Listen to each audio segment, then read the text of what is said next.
दोस्तों कहते हैं कि परमात्मा का न्याय कभी विलंब से आता है, मगर आता अवश्य है। आज हम आपको एक ऐसी कहानी सुनाने जा रहे हैं जो न केवल आपके हृदय को झकझोर देगी, बल्कि आपको यह सोचने पर मजबूर कर देगी कि ईश्वर का न्याय कितना अडिग और सटीक होता है। यह कथा है एक बेटे और बहू की, जिनकी जिंदगी में धन दौलत और लालच ने ऐसा अंधकार फैला दिया कि उन्होंने न केवल रिश्तों की पवित्रता को खो दिया, बल्कि अपनी मानवता को भी भुला दिया। बेटा जो अपनी माँ की ममता का आरण कभी चुका नहीं सकता था, उसने उसी माँ को घर से निकालने का पाप कर डाला। और बहू जो कभी उस घर की लक्ष्मी बनकर आई थी, उसने उस परिवार को तोड़ने का षड्यंत्र रच डाला। दोनों ने मिलकर न केवल रिश्तों का अनादर किया, बल्कि बड़ों की मर्यादा का भी उल्लंघन किया। अपनी स्वार्थ सिद्धि के लिए उन्होंने नैतिक मूल्यों को किनारे रख दिया। लेकिन वे भूल गए थे कि ईश्वर सब कुछ देख रहे हैं। वे यह नहीं समझ सके कि उनके हर कर्म और हर चाल का हिसाब स्वर्ग में लिखा जा रहा है। कहते हैं समय हर किसी का आता है, वह कभी ऊंचाई पर पहुंचा देता है तो कभी धरती पर पटक देता है। जब परमात्मा का न्याय होता है तो इंसान को अपने कर्मों का ऐसा परिणाम भुगतना पड़ता है जिसकी वह कल्पना भी नहीं कर सकता। आज की इस कथा में देखिए कैसे बेटे और बहू की चतुराई उन्हीं पर भारी पड़ गई, कैसे उन्होंने अपने ही जीवन को विनाश के अंधकार में धकेल दिया, और कैसे ईश्वर ने ऐसा न्याय किया कि पूरा गांव इस कहानी को सुनकर दहल उठा। तो प्रिय भक्तों, हमारे चैनल दिव्य ज्ञान सागर से जुड़िए और एक ऐसी कथा सुनिए जो आपको यह सिखाएगी कि जैसा करोगे वैसा भरोगे, अच्छा करोगे तो अच्छा पाओगे और बुरा करोगे तो परमात्मा कभी क्षमा नहीं करेंगे। जहां हर कहानी में छिपा है एक गहरा संदेश। तो चलिए कथा आरंभ करते हैं। आज की कथा आरंभ करने से पहले आपसे एक निवेदन है। गरुड़ पुराण में कहा गया है कि जो भी कथा या शिक्षा बीच में छोड़ी जाती है वह पाप का कारण बनती है। इसलिए इस कथा को अंत तक जरूर सुनें।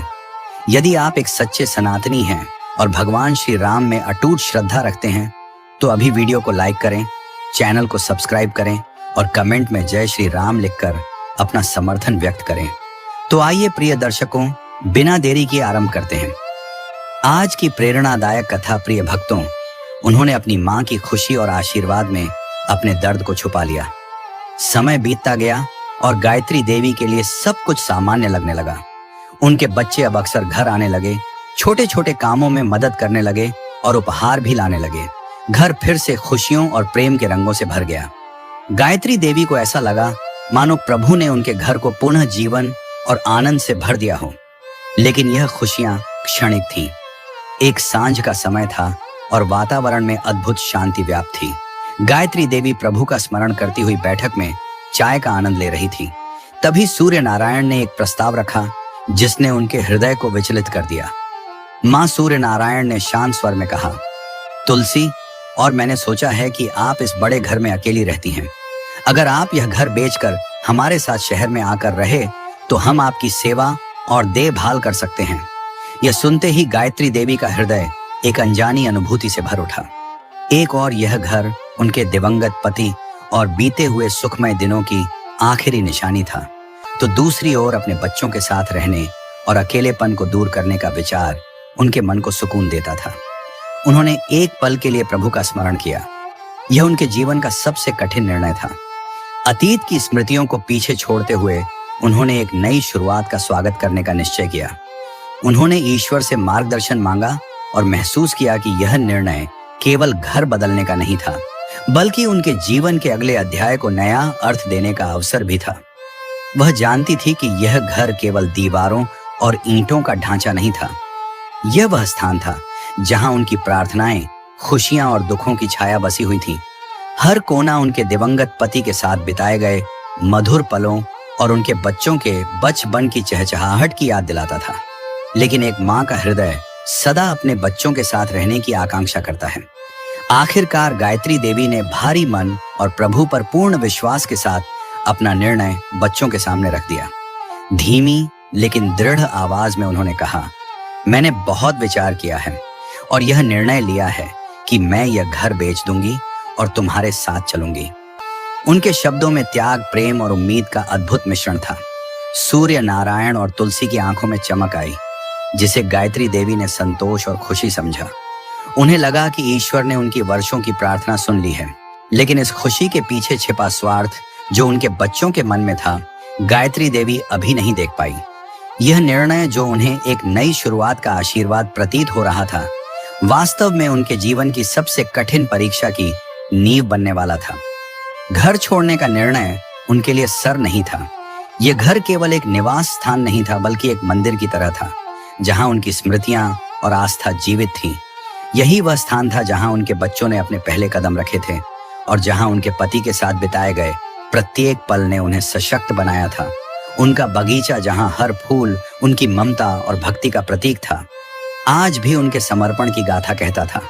लेकिन बच्चों के साथ रहने की लालसा और बढ़ती तन्हाई के भय ने उनके हृदय में एक नई उम्मीद जगा दी।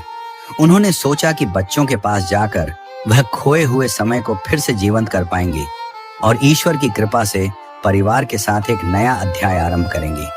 यही विश्वास उन्हें उस बड़े निर्णय की ओर ले गया जिसने उनके जीवन की दिशा बदल दी। घर बेचने की प्रक्रिया उम्मीद से कहीं अधिक शीघ्रता से पूरी हो गई। वह स्थान जो वर्षों तक प्रेम और यादों का केंद्र था, अब खरीदारों के आकर्षण का केंद्र बन गया। कुछ ही दिनों में सौदा तय हो गया।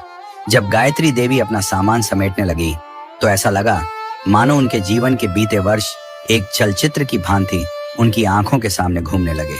हर वस्तु एक यादगार बन गई थी। वह फोटो एल्बम जिन्हें वह बड़े प्रेम से पलट रही थी, उनके पति की प्रिय घड़ी और वे पर्दे जिन्हें उन्होंने अपने हाथों से सिला था, सब कुछ जैसे कहानियां कह रहा था। यह सब अब समझ आ रहा था, एक नई यात्रा के लिए जो उन्हें ईश्वर की योजना का परिणाम लग रही थी। पुरानी पारिवारिक तस्वीरों को सहेज हुए, जिनमें सूर्य नारायण और तुलसी छोटे थे, अचानक एक गहरी उदासी ने उन्हें घेर लिया।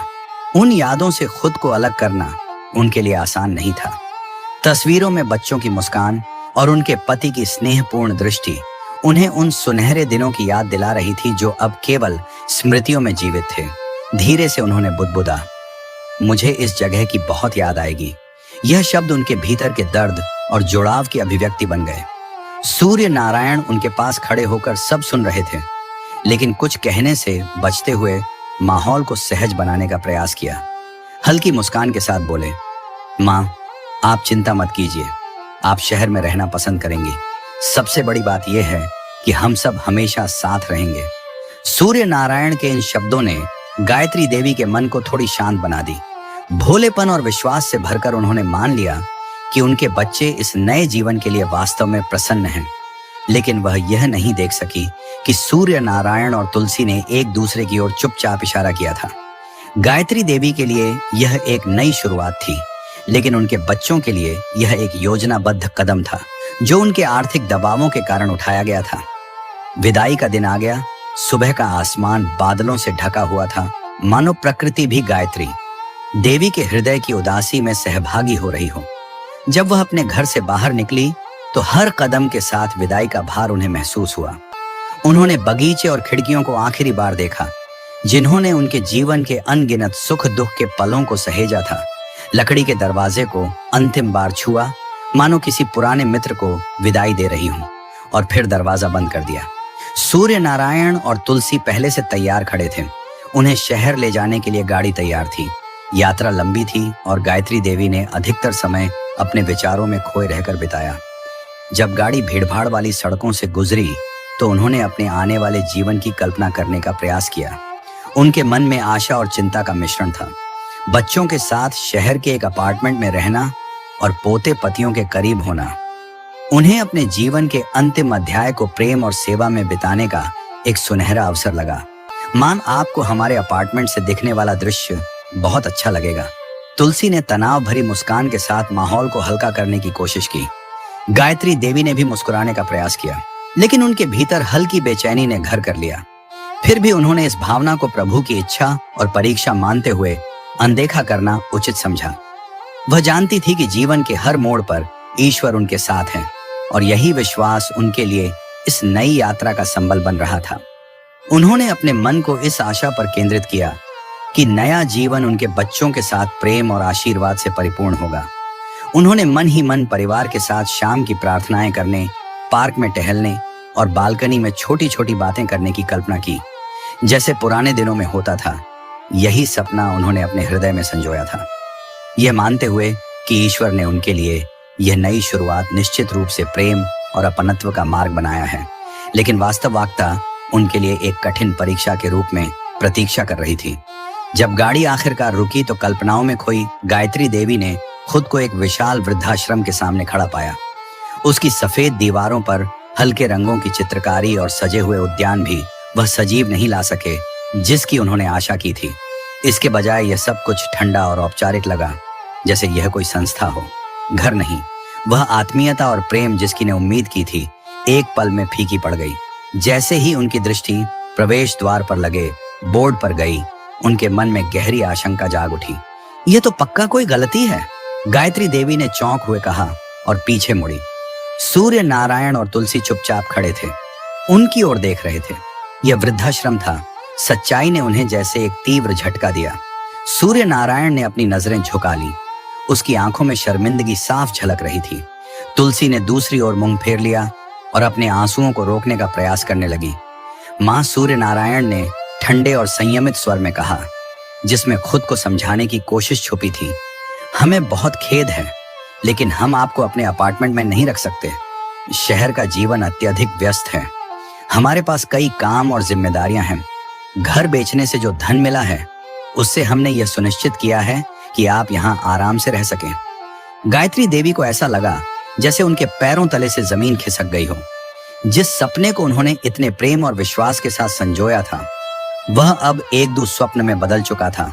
उनके अपने बच्चे, जिन पर उन्होंने ईश्वर से भी अधिक भरोसा किया था, ने उन्हें धोखा दिया था। यह ना कोई नई शुरुआत थी और ना ही कोई पारिवारिक जीवन। जो शेष था वह केवल एक गहरी तन्हाई थी जो खोखली मुस्कानों और झूठे वादों के पीछे छिपी थी। गायत्री देवी का दिल पीड़ा और आहत भावनाओं से भर गया। उनके कांपते हाथों ने अपने बैग को कसकर थाम लिया, मानो अपने भीतर उठ रहे भावनात्मक तूफान को संभाल रही हो। उन्होंने तुलसी की ओर देखा, इस उम्मीद में कि शायद उसकी आंखों में पछतावा दिखाई दे, लेकिन उन्हें वहां केवल एक निष्प्रभावी चेहरा और बमुश्किल रुके हुए आंसू नजर आए। तुलसी कांपती हुई आवाज में बोली, हम आपको अक्सर मिलने आएंगे, हम वादा करते हैं। उसकी आंखों से आंसू बह निकले और वह खुद को रोक नहीं सकी, लेकिन गायत्री देवी कुछ नहीं बोली। वह इतनी स्तब्ध और आहत थी कि उनके शब्द कहीं खो गए थे। उनके मन में केवल एक ही प्रार्थना गूंज रही थी, हे प्रभु, मुझे शक्ति देना। उन्होंने महसूस किया कि यह सब ईश्वर की इच्छा है और अब उन्हें अपने शेष जीवन को भक्ति और आत्म संयम के साथ बिताना होगा। धीरे धीरे उनकी आंखों से आंसू बहने लगे। उनके कदम धीमे थे, लेकिन हर कदम पर उनका मन प्रभु की प्रार्थना में डूबा हुआ था। वह वृद्धाश्रम के प्रवेश द्वार की ओर बढ़ रही थी और उनके हृदय में अनगिनत प्रश्न उठ रहे थे। क्या यही ईश्वर की मर्जी है? जिन बच्चों को मैंने अपने प्रेम और बलिदान से पाला, वे मेरे साथ ऐसा कैसे कर सकते हैं? उस दिन गायत्री देवी ने अपने जीवन का एक नया अध्याय आरंभ किया, लेकिन यह अध्याय वैसा नहीं था जैसा उन्होंने कभी अपनी प्रार्थना में मांगा था। यह वह पृष्ठ था जिसे उन्होंने स्वयं लिखा भी नहीं था। यह अध्याय उन्हें प्रभु की परीक्षा जैसा प्रतीत हो रहा था। वृद्धाश्रम में उनके पहले कुछ सप्ताह गहरे दुख और निराशा में बीते। हर दिन एक जैसा प्रतीत होता था, मानो समय चक्र बार बार घूम रहा हो। हालांकि स्थान साफ सुथरा और सुव्यवस्थित था, फिर भी उसमें वह अपनापन नहीं था जो उनके पुराने घर में था। सफेद दीवारें और दवाइयों की गंध उन्हें ऐसा एहसास कराती थी मानो वे एक ऐसे भाग्य की बंदी हो जिसे उन्होंने कभी खुद नहीं चुना था। उनके मन में बार बार पुराने घर और बगीचे की स्मृतियां ताजा हो उठती थीं। वहां वे स्वतंत्रता से चलती थीं और ईश्वर का धन्यवाद करती थीं। सबसे अधिक पीड़ा उन्हें अपने बच्चों के साथ बिताए उन पलों की याद से होती थी जिनकी उन्होंने कल्पना की थी, लेकिन वह सपना अब टूट चुका था। सूर्य नारायण और तुलसी की मुलाकातें धीरे धीरे कम होती गईं। हर बार जब वे नहीं आते तो गायत्री देवी के हृदय में उनके द्वारा किए गए छल की पीड़ा और अधिक गहरी हो जाती थी।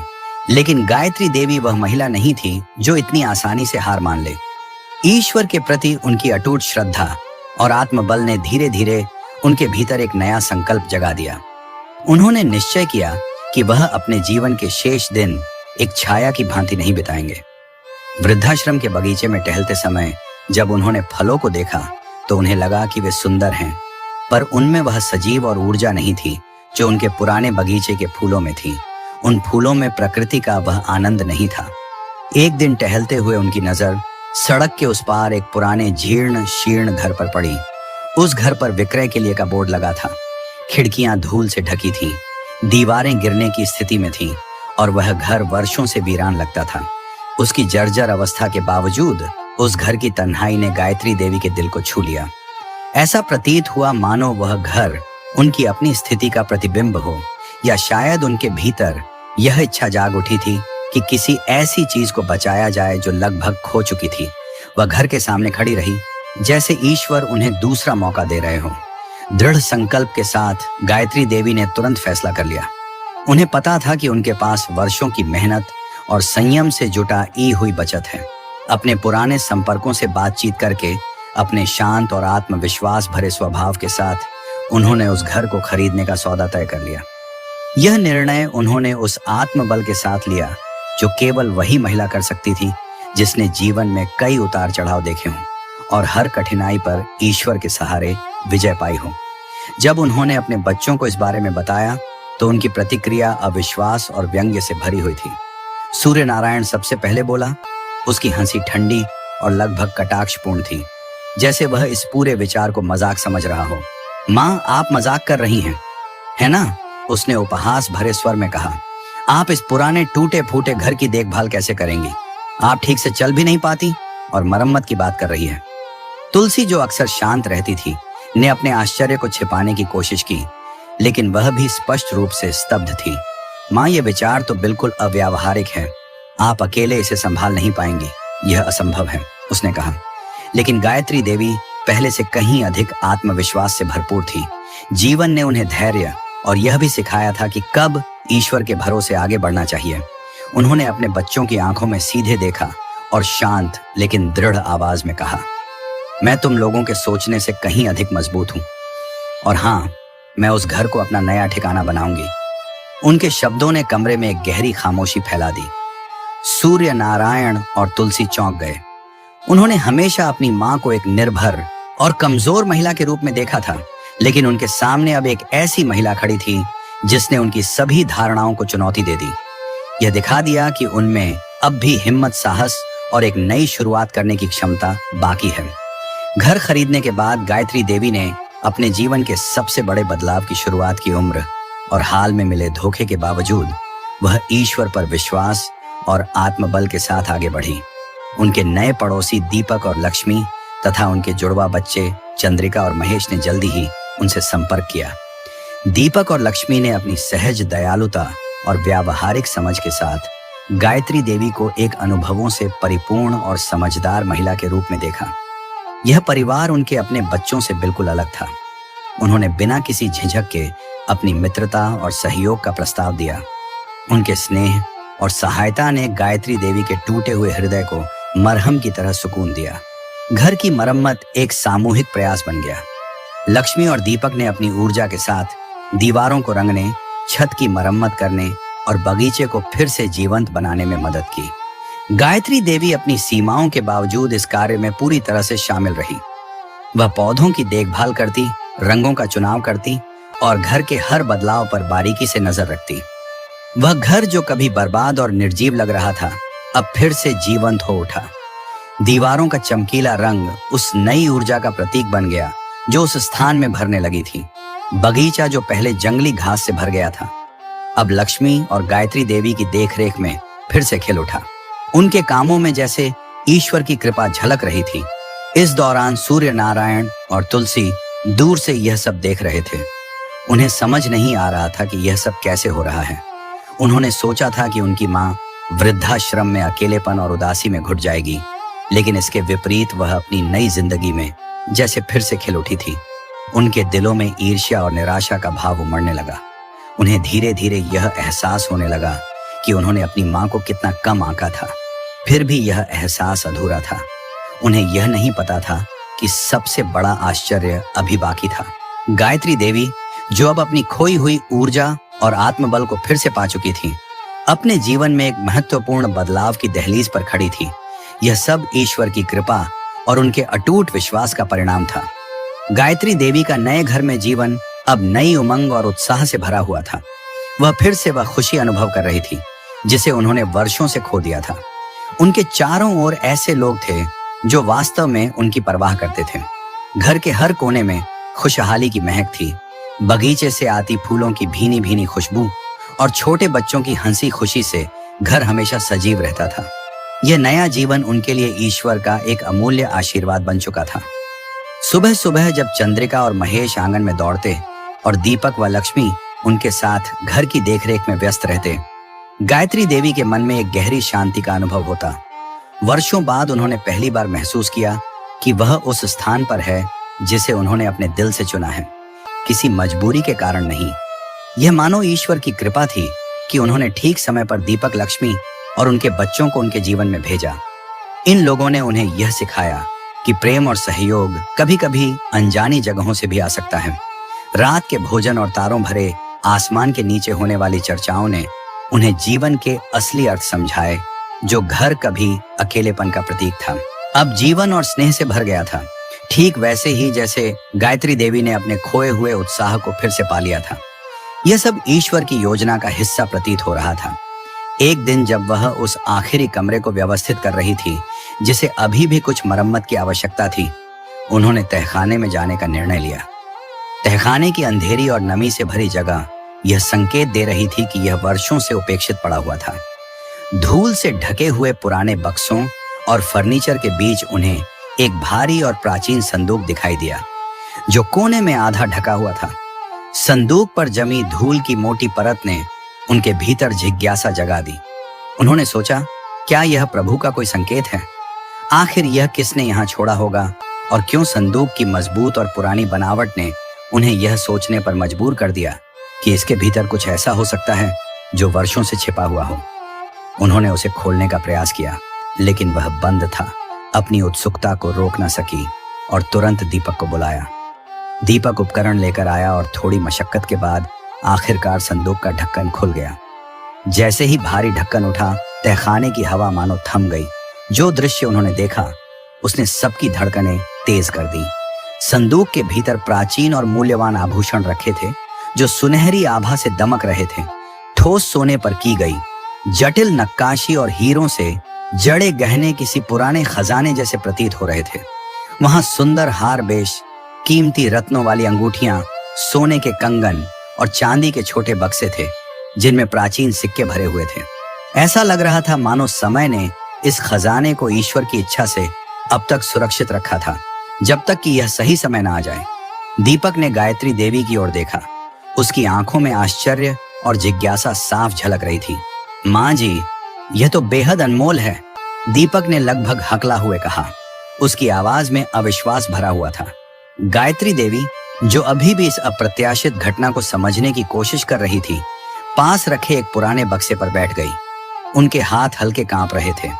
उन्होंने कभी कल्पना भी नहीं की थी कि यह घर, जो पहले ही कई भावनाओं और यादों से भरपूर था, अब उनके जीवन में कुछ इतना अद्भुत भी लेकर आएगा।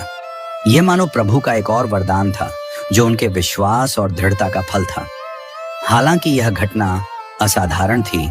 गायत्री देवी वह महिला नहीं थी जो आसानी से किसी चीज से प्रभावित हो जाए, भले ही उन आभूषणों की चमक और कीमत किसी को भी आकर्षित कर सकती थी। उनका पहला विचार सतर्कता का था। वह भली भांति जानती थी कि धन और संपत्ति कैसे लोगों के इरादों और संबंधों को बदल सकते हैं। यह खजाना ईश्वर का आशीर्वाद हो सकता था, लेकिन यदि इसे सही तरीके से नहीं संभाला गया तो यह एक अभिशाप भी बन सकता था। बिना किसी जल्दबाजी के गायत्री देवी ने ईश्वर का स्मरण कर सावधानी पूर्वक कदम उठाने का निश्चय किया।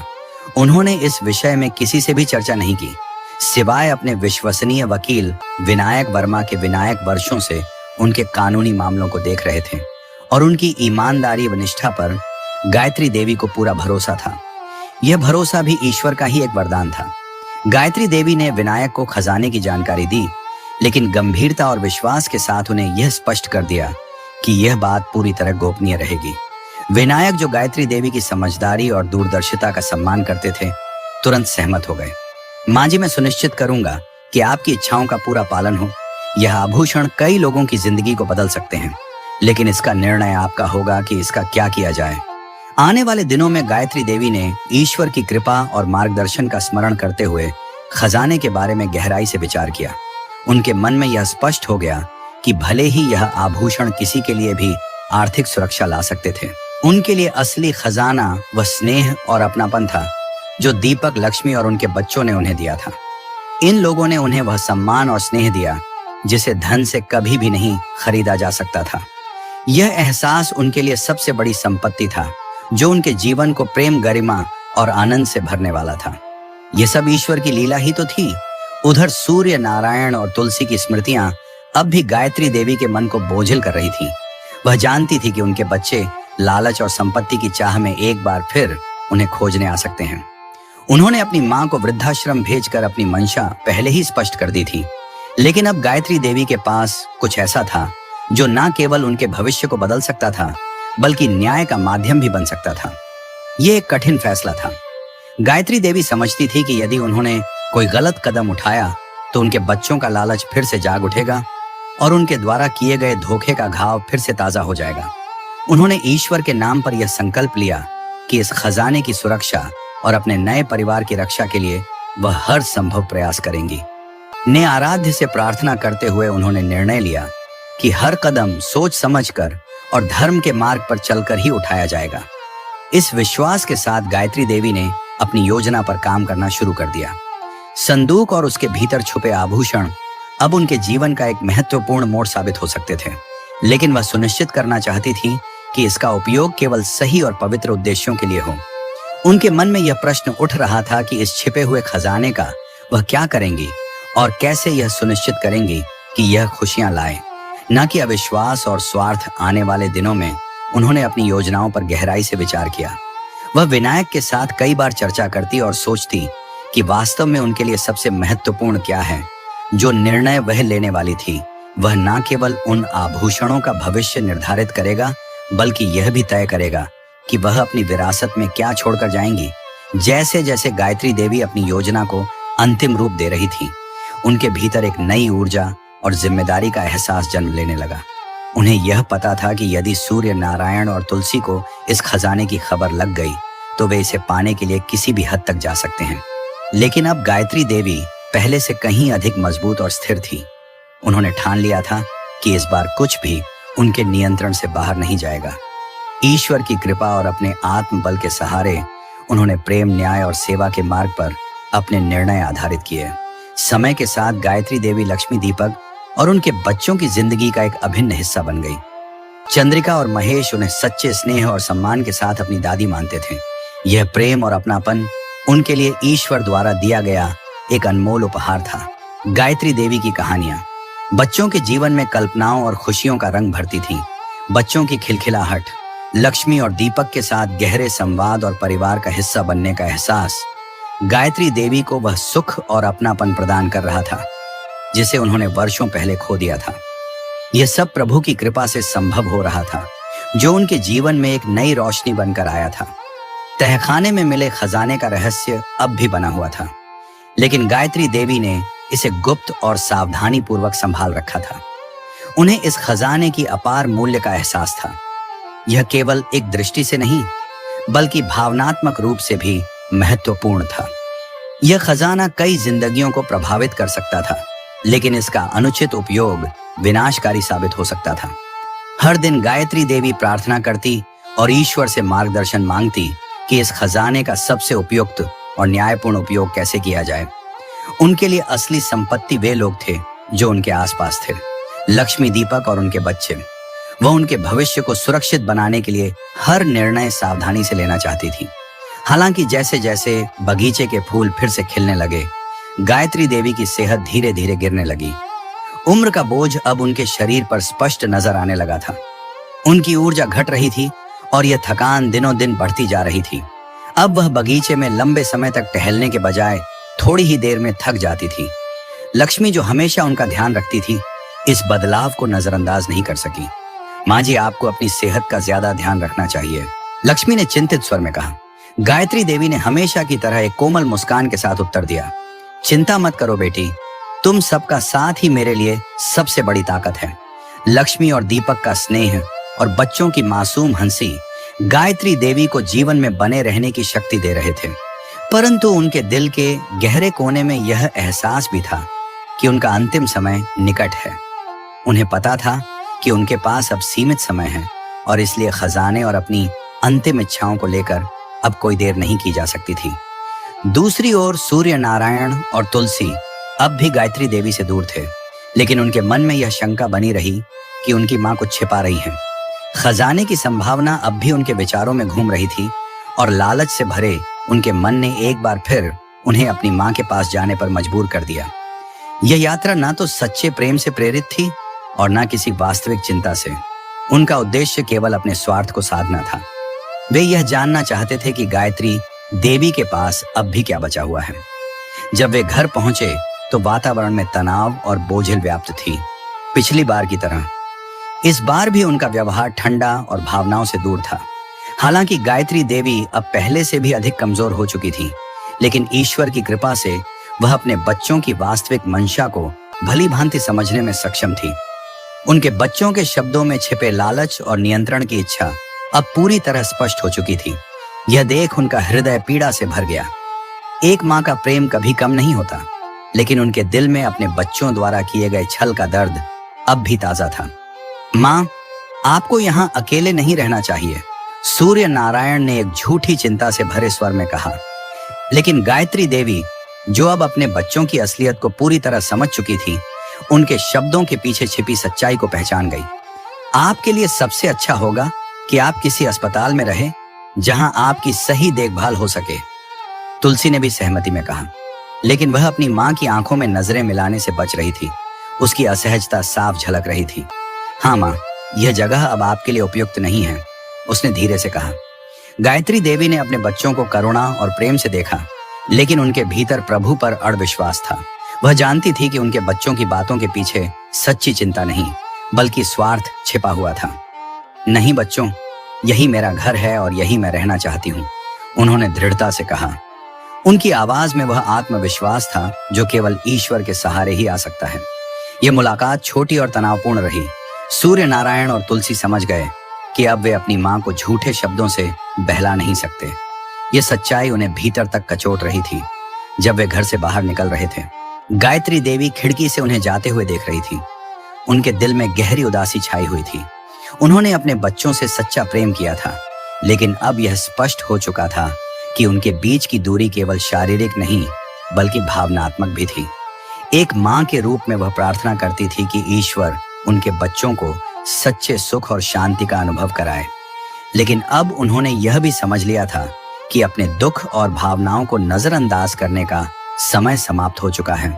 उन्हें निर्णय लेने की आवश्यकता थी। समय की कमी का आभास करते हुए उन्होंने ईश्वर से मार्गदर्शन मांगा और अपने वकील विनायक को बुलाया। उन्होंने अपनी अंतिम इच्छाओं को पूरा करने की योजना बनानी शुरू की।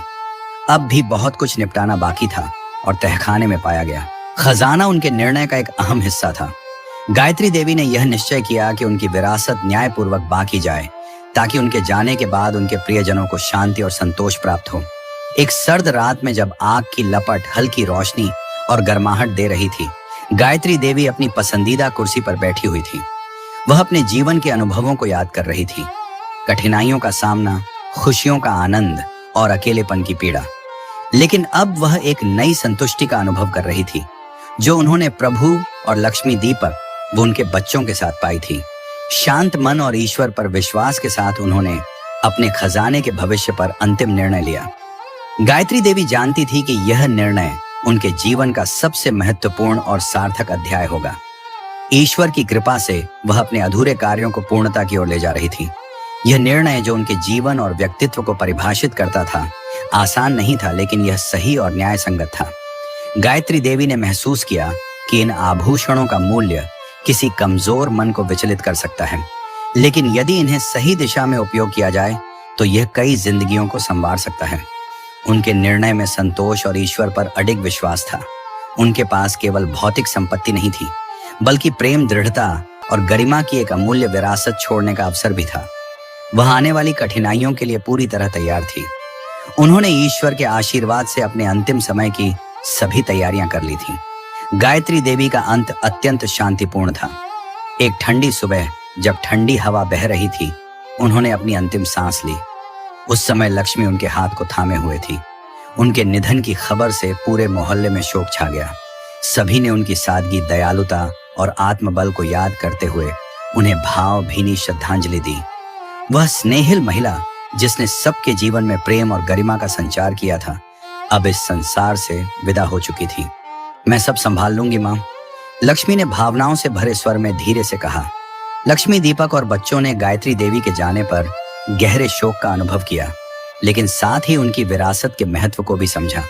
दूसरी ओर सूर्य नारायण और तुलसी के मन में भावनाओं का तूफान चल रहा था। दुख और लालच का एक अजीब मिश्रण उनके भीतर उभर रहा था। अपनी मां को खोने का गहरा दुख तो था, लेकिन साथ ही संपत्ति की संभावना ने उनके मन में स्वार्थ भरा उल्लास भर दिया।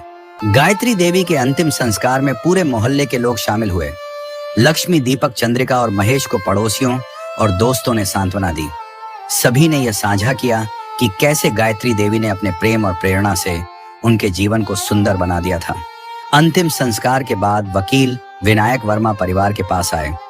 उनके गंभीर स्वर ने वातावरण में मौन और शांति ला दी।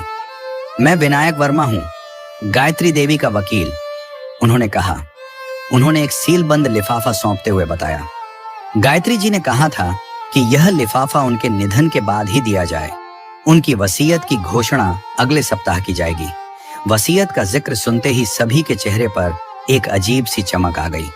लक्ष्मी और दीपक ने एक दूसरे की ओर देखा, जबकि सूर्य नारायण और तुलसी ने अब उत्सुकता छिपाने की कोशिश की। धन्यवाद विनायक जी, लक्ष्मी ने लिफाफा लेते हुए कहा। गायत्री देवी के जाने के साथ ही घटनाओं की एक नई श्रृंखला का आरंभ हो चुका था। उनका अंतिम निर्णय अब सबके जीवन में बदलाव लाने वाला था। अगले कुछ दिनों तक लक्ष्मी, दीपक, चंद्रिका और महेश ने गायत्री देवी की यादों को अपने दिलों में संजोए रखा। घर अब खाली और सना लगने लगा था। हर कोने में उनकी उपस्थिति की स्मृतियां गूंज रही थी। ये वही स्थान था जहां गायत्री देवी ने अपने स्नेह और देखभाल से सबको जोड़े रखा था। डाइनिंग टेबल पर रखा सीलबंद लिफाफा जो वकील विनायक वर्मा ने सौंपा था, अब भी अपने रहस्यों के साथ वहीं रखा था। यह लिफाफा गायत्री देवी के अंतिम संदेश का प्रतीक बन गया था। आखिरकार एक रात लक्ष्मी ने लिफाफा खोलने का निर्णय लिया। लिफाफे से निकली पहली पंक्ति ने सभी का ध्यान आकर्षित किया। प्रिय परिवार, गायत्री देवी के कांपते हुए हाथों से लिखी इस पंक्ति को पढ़ते ही चारों ओर सन्नाटा छा गया। यदि तुम यह पढ़ रहे हो तो इसका मतलब है कि मैं अब इस संसार में नहीं हूं, लेकिन दुखी मत हो। याद रखना, हमारी हंसी, हमारी कहानियां और वह पल जो हमने साथ में बिताए, वही सबसे महत्वपूर्ण है। पत्र में गायत्री देवी ने अपने परिवार के प्रति अपनी असीम प्रेम भावना व्यक्त की। उन्होंने लिखा कि वह कितनी आभारी थी कि उन्हें ऐसा अद्भुत परिवार मिला। उनके शब्दों में अपार स्नेह और आशीर्वाद झलक रहा था। अंत में उन्होंने वसीयत का जिक्र करते हुए लिखा, जहां तक वसीयत का सवाल है, तुम सब कुछ तब जानोगे जब इसकी औपचारिक घोषणा होगी, लेकिन यह जान लो कि मैंने वही निर्णय लिया है जो मेरे हिसाब से सबसे उचित है। उन्होंने लक्ष्मी और दीपक को संबोधित करते हुए लिखा, तुम दोनों ने मेरी जिंदगी को बचाया है और मेरे लिए सच्चा परिवार बने हो। चंद्रिका और महेश के लिए उन्होंने लिखा, तुम दोनों ने मेरे आखिरी वर्षों को प्रेम और रोशनी से भर दिया। परिवार ने पत्र को ध्यानपूर्वक पढ़ा। हर शब्द में गायत्री देवी का प्रेम और आशीर्वाद स्पष्ट रूप से दिखाई दे रहा था, लेकिन उनके फैसले के बारे में जानने की जिज्ञासा सभी के मन में बनी हुई थी। वसीयत की घोषणा का दिन निकट आ रहा था और इसके साथ ही एक अनजानी चिंता भी सबके दिलों में घर कर रही थी। नायक वर्मा के कार्यालय में वह दिन विशेष और गंभीर था। सूरज की किरणें बड़ी बड़ी खिड़कियों से भीतर आ रही थीं और कमरे में एक सुकून भरा लेकिन गंभीर माहौल व्याप्त था। लक्ष्मी, दीपक, सूर्य नारायण, तुलसी और अन्य करीबी लोग कुर्सियों पर बैठे थे। माहौल में बस ऐसी की धीमी आवाज सुनाई दे रही थी जो वहां की गंभीरता को और अधिक गहरा बना रही थी। विनायक वर्मा, जो एक मोटा लिफाफा हाथ में लिए खड़े थे, गंभीर स्वर में बोले, गायत्री देवी की अंतिम वसीयत। देवियों और सज्जनों, उनका स्वर कमरे की दीवारों से टकराकर लौट रहा था। मैं यहाँ गायत्री देवी की वसीयत को पढ़ने की जिम्मेदारी संभालने आया हूँ। उन्होंने एक क्षण के लिए सभी की ओर देखा और फिर बोले, यदि आप सब तैयार हैं तो सबसे पहले मैं वह पत्र पढ़ूंगा जो गायत्री देवी ने वसीयत से पहले सुनाने के लिए दिया था। उस पत्र में गायत्री देवी की आत्मा का गहराई से स्पर्श करने वाला प्रेम और स्नेह झलक रहा था। उन्होंने लिखा, यदि तुम यह पत्र पढ़ रहे हो तो इसका मतलब है कि मैं अब इस संसार में नहीं हूँ। मुझे पता है कि यह समय आपके लिए कठिन होगा, लेकिन मैं चाहती हूँ कि आप यह जानें कि मेरा दिल हमेशा आप सबके साथ है। मैंने यह शब्द इसलिए लिखे हैं ताकि उन भावनाओं को आपसे साझा कर सकूं जिन्हें मैं अपने जीवन में पूरी तरह व्यक्त नहीं कर पाई। सबसे पहले मैं आप सभी को तहे दिल से धन्यवाद देना चाहती हूँ, उस असीम प्रेम, समर्थन और अनमोल यादों के लिए जिन्हें हमने मिलकर संजोया है। आप में से प्रत्येक ने मेरे जीवन में एक अनूठी भूमिका निभाई है। हमारे संबंधों की शक्ति ने मुझे कठिन समय में सहारा दिया और खुशियों के पलों में आनंद प्रदान किया। गायत्री देवी के शब्दों ने वहां बैठे सभी लोगों के दिलों को छू लिया। यह वसीयत केवल संपत्ति का बंटवारा नहीं थी, बल्कि यह उनके जीवन के अनुभवों, प्रेम और आशीर्वाद की अमूल्य धरोहर भी थी। मेरे बच्चों के लिए मैं एक विशेष संदेश छोड़ना चाहती हूँ। तुम्हें बड़ा होते देखना और तुम्हारी उपलब्धियों का हिस्सा बनना मेरे जीवन का सबसे बड़ा आशीर्वाद रहा। आज भी मुझे तुम्हारी हर मुस्कान, हर आंसू, हर सफलता और हर संघर्ष याद है जिन्हें हमने साथ मिलकर पार किया। यदि मैं तुम्हें कोई विरासत दे सकूं तो वह मेरा निस्वार्थ प्रेम होगा जो मैंने हमेशा तुम्हारे लिए महसूस किया। हमेशा साहसी रहना, अपने सपनों का पीछा करना और सबसे महत्वपूर्ण बात, एक दूसरे का ख्याल रखना। यह जीवन छोटा और अनमोल है और परिवार का प्यार हमारा सबसे मूल्यवान खजाना है। मेरे प्रिय पोते पतियों, मैं आशा करती हूं कि यह पत्र तुम्हें मेरे होने का एक एहसास दे सके। भले ही मैं अब शारीरिक रूप से मौजूद नहीं हूं, लेकिन जान लो कि मैं हमेशा तुम्हारे साथ हूं। तुम सब ने मेरे जीवन में अनोखी रोशनी बिखेरी है। तुम्हारी मासूमियत और सपने मेरी उम्मीदों को फिर से जगाते थे। हमेशा सीखते रहो, नए रास्ते खोजते रहो और दूसरों के प्रति दयालु बने रहो। इस दुनिया को दयालुता की जरूरत है और तुम्हारे पास इसे बदलने की शक्ति है। मेरे उन भाई बहनों के लिए जिनके साथ मैंने अनगिनत हंसी मजाक और प्यारी यादें साझा की, मैं कहना चाहती हूँ कि आप मेरे लिए हमेशा बेहद महत्वपूर्ण रहे। हमारे मतभेदों के बावजूद एक गहरा स्नेह और सम्मान ने हमें हमेशा जोड़े रखा। हमारे अच्छे पलों को याद रखो और हमेशा एक दूसरे का साथ निभाओ। मेरे दोस्तों के लिए जो मेरे चुने हुए परिवार जैसे बन गए थे, मैं हर बातचीत, हर सलाह और हर आलिंगन के लिए आभारी हूँ। आप मेरी ताकत और मेरी खुशी के स्तंभ थे।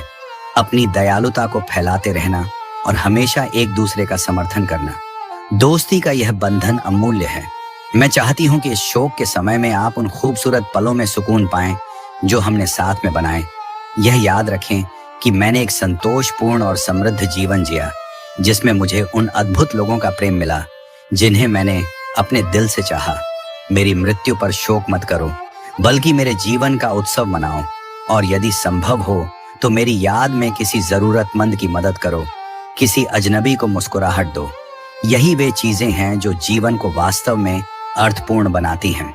मैं अपना अनंत प्रेम और यह विश्वास छोड़कर जा रही हूँ कि जहां कहीं भी मैं हूँ, मैं हमेशा तुम्हारा ध्यान रखूंगी, तुम्हारी सफलताओं की गवाह बनूंगी और तुम्हारी खुशियों में शामिल रहूंगी। प्यार के साथ, गायत्री। देवी पत्र पढ़े जाने के बाद कमरे में भावनाओं की एक गहरी लहर दौड़ गई। कई लोगों की आंखें नम हो गईं, चारों ओर एक सन्नाटा छा गया और सभी लोग गायत्री देवी के अंतिम में खो गए। इसके बाद विनायक वर्मा ने गंभीर लेकिन शांत स्वर में कहा, अब मैं गायत्री देवी की अंतिम वसीयत पढ़ने जा रहा हूं। जैसे ही विनायक ने दस्तावेज पढ़ना शुरू किया, कमरे में तनाव और अधिक बढ़ गया। उनकी आवाज कमरे में गूंज रही थी। विनायक ने पढ़ा, लक्ष्मी और दीपक के लिए मैं अपना घर और अपनी सभी व्यक्तिगत वस्तुएं छोड़ रही हूं। कमरे में हल्की फुसफुसाना, सबसे बड़ा रहस्य अब भी सामने आना बाकी था। जहां तक मेरे द्वारा संचित आभूषणों, सोने और हीरों का सवाल है, विनायक ने एक नाटकीय ठहराव के बाद कहा, जिनकी कीमत करोड़ों में है। इस बात ने सबको चौंका दिया। वहां मौजूद सभी की निगाहें अब पूरी तरह विनायक पर टिक गई। मेरे इस खजाने का आधा हिस्सा, विनायक की गहरी आवाज कमरे में गूंज उठी, दान कर दिया जाएगा उस वृद्धाश्रम को जहां मैंने परिस्थितियों के चलते अपने अंतिम दिन को बिताने की कल्पना की थी। सूर्य नारायण और तुलसी यह सुनकर स्तब्ध रह गए। उनके सपनों की वह वसीयत जिसमें वे सब कुछ अपना मान बैठे थे, अब उनके सामने चकनाचूर हो रही थी। उनके चेहरों पर अविश्वास की गहरी लकीरें खींच गईं। दूसरी ओर लक्ष्मी और दीपक ने एक दूसरे की ओर देखा और गायत्री देवी के इस निर्णय को समझते हुए चुपचाप सिर हिलाया। गायत्री देवी की आखिरी इच्छाओं ने सूर्य नारायण और तुलसी को गहरा दिया, लेकिन लक्ष्मी और दीपक के लिए यह आभार और कृतज्ञता का प्रतीक था। गायत्री देवी ने यह स्पष्ट कर दिया था कि धन ही जीवन का असली मूल्य नहीं होता। असली महत्व तो रिश्तों, प्रेम और मानवता में होता है। अपने अंतिम निर्णय के साथ गायत्री देवी ने सुनिश्चित किया कि उनकी विरासत केवल संपत्ति में नहीं, बल्कि स्नेह और उदारता में जीवित रहे। विनायक वर्मा ने थोड़ी देर रुके और फिर वसीयत पढ़ना जा रखा। उन्होंने गंभीरता से कहा, मेरे शेष धन का आधा हिस्सा चंद्रिका और महेश को दिया जाएगा। उनके यह शब्द सुनते ही कमरे में एक नई हलचल मच गई। यह निर्णय प्रेम और न्याय पर आधारित था। सभी ने समझ लिया कि गायत्री देवी ने अपने जीवन के सबसे महत्वपूर्ण संदेश को इस वसीयत के जरिए साझा कर दिया था। इसके बाद जो खामोशी कमरे में छा गई, वह इतनी गहरी थी कि हवा की सरसराहट भी साफ सुनाई दे रही थी। पूरे वातावरण में एक अजीब सा सन्नाटा और अविश्वास भर गया। सूर्य नारायण और तुलसी के चेहरे एकदम सफेद पड़ गए। उनके मन में जो आसानी से धन प्राप्त करने का सपना था, वह एक पल में ताश के पत्तों की तरह ढह गया। दूसरी ओर लक्ष्मी और दीपक ने एक दूसरे की ओर देखा। उनकी आंखों में हैरानी और भावनाओं का एक तूफान उमड़ रहा था, जैसे वे इस बड़े उपहार और गायत्री देवी की उदारता को समझने की कोशिश कर रहे हों, जिसकी उन्होंने कभी कल्पना भी नहीं की थी। इसके बाद विनायक वर्मा ने वसीयत का अंतिम भाग पढ़ा। गायत्री देवी ने अपने बच्चों सूर्य नारायण और तुलसी के लिए एक अंतिम संदेश भी छोड़ा है। विनायक ने गहरी सांस लेते हुए कहा, मैं उम्मीद करती हूं कि तुम वह खुशी पा सको जिसे तुम ढूंढ रहे हो। ये याद रखो, सच्चा सुख धन से नहीं, बल्कि उन लोगों से मिलता है जिन्हें हम सच्चे दिल से प्यार करते हैं और जिनके साथ हम दया और सद्भावना का व्यवहार करते हैं। विनायक ने आगे पढ़ा, जहां तक मेरी संपत्ति का सवाल है, तुम पहले ही मेरे घर के बिकने से अपना हिस्सा प्राप्त कर चुके हो। उस परिस्थिति में जब मुझे छल और धोखे के कारण ऐसा करने पर मजबूर होना पड़ा था, अब तुम्हें इससे आगे एक भी पैसा नहीं मिलेगा। गायत्री देवी के इन शब्दों ने रिश्तों की वास्तविक कीमत को उजागर कर दिया। उनका निर्णय प्रेम, न्याय और सेवा पर आधारित था, जो उनकी विरासत को सदा जीवित रखेगा। वसीयत केवल संपत्ति के बंटवारे का दस्तावेज नहीं थी, बल्कि उनके जीवन की सच्चाई और अनुभवों का प्रतीक थी। विनायक के शब्दों के बाद उस कक्ष में जैसे एक आध्यात्मिक हलचल उठ खड़ी हुई। सूर्य नारायण और तुलसी के चेहरों पर क्रोध और निराशा की स्पष्ट छाया फैल गई। वे आवेश में अपनी कुर्सियों से उठे और तेज कदमों से बाहर चले गए। उनके भारी कदमों की गूंज अब भी वायुमंडल में बनी हुई थी। दूसरी ओर लक्ष्मी और दीपक शब्द बैठे रहे। वे इस गहरे आशीर्वाद की गहराई को समझने का प्रयास कर रहे थे। लक्ष्मी और दीपक के लिए यह अनुभव आभार और कृतज्ञता से भरा हुआ था। गायत्री देवी ने अपने अंतिम निर्णय के जरिए स्पष्ट कर दिया था कि धन ही जीवन का असली मूल्य नहीं है। असली महत्व तो रिश्तों, स्नेह और मानवता में है। अब कुछ भी पहले जैसा नहीं रहेगा। सूर्य नारायण और तुलसी को यह सब झटका जैसा लगा था। माँ ने अपनी संपत्ति किसी अजनबी और वृद्धाश्रम को कैसे दे दी? तुलसी ने क्रोध में कहा। जब वे वसीयत के बाद कार में बैठे थे, हम उनके संतान हैं, यह हमारा अधिकार था। सूर्य नारायण ने गुस्से में कहा, हम इस वसीयत को रद्द करवाने के लिए अदालत का सहारा लेंगे। माँ मानसिक रूप से भ्रमित थी और उन्हें नहीं पता था कि वे क्या कर रही थीं। दूसरी ओर लक्ष्मी और दीपक अब भी इस अप्रत्याशित आशीर्वाद को लेकर हैरान थे। लक्ष्मी ने शांत स्वर में कहा, हम यह सब स्वीकार नहीं कर सकते। वह हमारी मित्र थी, ना कि कोई संपत्ति देने वाली। तुम सही कह रही हो। दीपक ने उसका हाथ थाम हुए उत्तर दिया, लेकिन शायद हम इस धन का उपयोग किसी अच्छे उद्देश्य के लिए कर सकते हैं, जैसा कि गायत्री देवी चाहती थी। इस बीच वसीयत की घोषणा ने पूरे शहर में हलचल मचा दी। आने वाले हफ्तों में माहौल और अधिक तनावपूर्ण हो गया, क्योंकि उत्तराधिकार के सभी पक्षों को इस अप्रत्याशित बदलाव को स्वीकार करने के लिए खुद को तैयार करना पड़ा। सूर्य नारायण और तुलसी ने तुरंत अपने वकीलों को नियुक्त कर वसीयत को चुनौती देने की योजना बनाई। मां का मानसिक संतुलन ठीक नहीं था। जब उन्होंने यह वसीयत तैयार की थी, सूर्य नारायण ने अदालत में तर्क दिया। दूसरी ओर लक्ष्मी, दीपक और उनके अधिवक्ता विनायक वर्मा ने गायत्री देवी की अंतिम इच्छा की रक्षा के लिए अपने प्रयासों को समर्पित कर दिया। माननीय न्यायाधीश विनायक ने अपनी बात रखते हुए कहा, गायत्री देवी पूरी तरह से चैतन्य और अपने निर्णयों के प्रति जागरूक थी। यह मामला केवल लालच का है। अदालत में बहस तेज हो गई। दोनों पक्षों ने साक्ष्य और तर्क प्रस्तुत किए और इस दौरान सबकी सहन शक्ति की परीक्षा हुई। अंततः न्यायाधीश ने अपना निर्णय सुनाया। सभी सबूतों और साक्ष्यों के आधार पर यह स्पष्ट है कि गायत्री देवी मानसिक रूप से पूरी तरह सक्षम थी जब उन्होंने यह वसीयत तैयार की थी। अतः वसीयत को रद्द करने का यह प्रयास खारिज किया जाता है। न्यायालय में एक गहरी शांति छा गई। सूर्य नारायण और तुलसी यह सुनकर अवाक रह गए। वहीं लक्ष्मी और दीपक ने राहत की सांस ली। हालांकि उनके मन में हल्की उदासी भी थी, क्योंकि यह धन उनकी प्रिय गायत्री देवी की अंतिम स्मृति थी। यह उनके लिए एक दायित्व और आशीर्वाद दोनों था। गायत्री देवी के इस अंतिम निर्णय ने सभी के जीवन को हमेशा के लिए बदल दिया था। सूर्य नारायण ने क्रोध में लक्ष्मी और दीपक की ओर घूरते हुए कहा, मैं इस मामले को उच्च न्यायालय तक ले जाऊंगा। लक्ष्मी ने सिर झुका लिया और दीपक का हाथ थामे हुए चुपचाप बाहर निकल गई। वे जानते थे कि आगे का रास्ता चुनौतीपूर्ण होगा, लेकिन फिलहाल सत्य की विजय हो चुकी थी। अब गायत्री देवी की इच्छाओं के अनुसार सब कुछ आगे बढ़ेगा। सूर्य नारायण और तुलसी ने अपनी ओर से भरसक प्रयास किए, लेकिन वे अपने प्रकरण को उच्च न्यायालय में ले जाने में विफल रहे।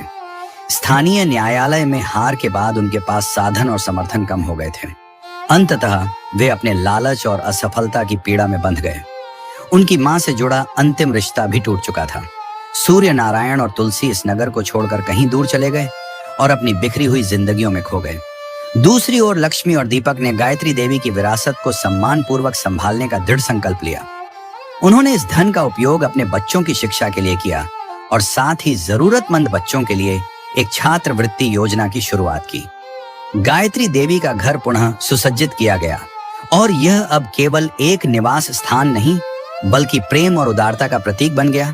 दीपक, मुझे नहीं पता कि हम इस सब के योग्य हैं या नहीं, लक्ष्मी ने एक रात कहा जब वे अपने बच्चों को आंगन में खेलते हुए देख रहे थे। यह योग्य होने का सवाल नहीं। लक्ष्मी दीपक ने उसे अपने पास खींचते हुए कहा, यह सवाल है कि इस अवसर का सही उपयोग कैसे किया जाए। गायत्री देवी ने हमें समाज में कुछ उत्तम करने का अवसर दिया है और यही हम करेंगे। गायत्री देवी की कहानी पूरे नगर के लिए प्रेरणा बन गई।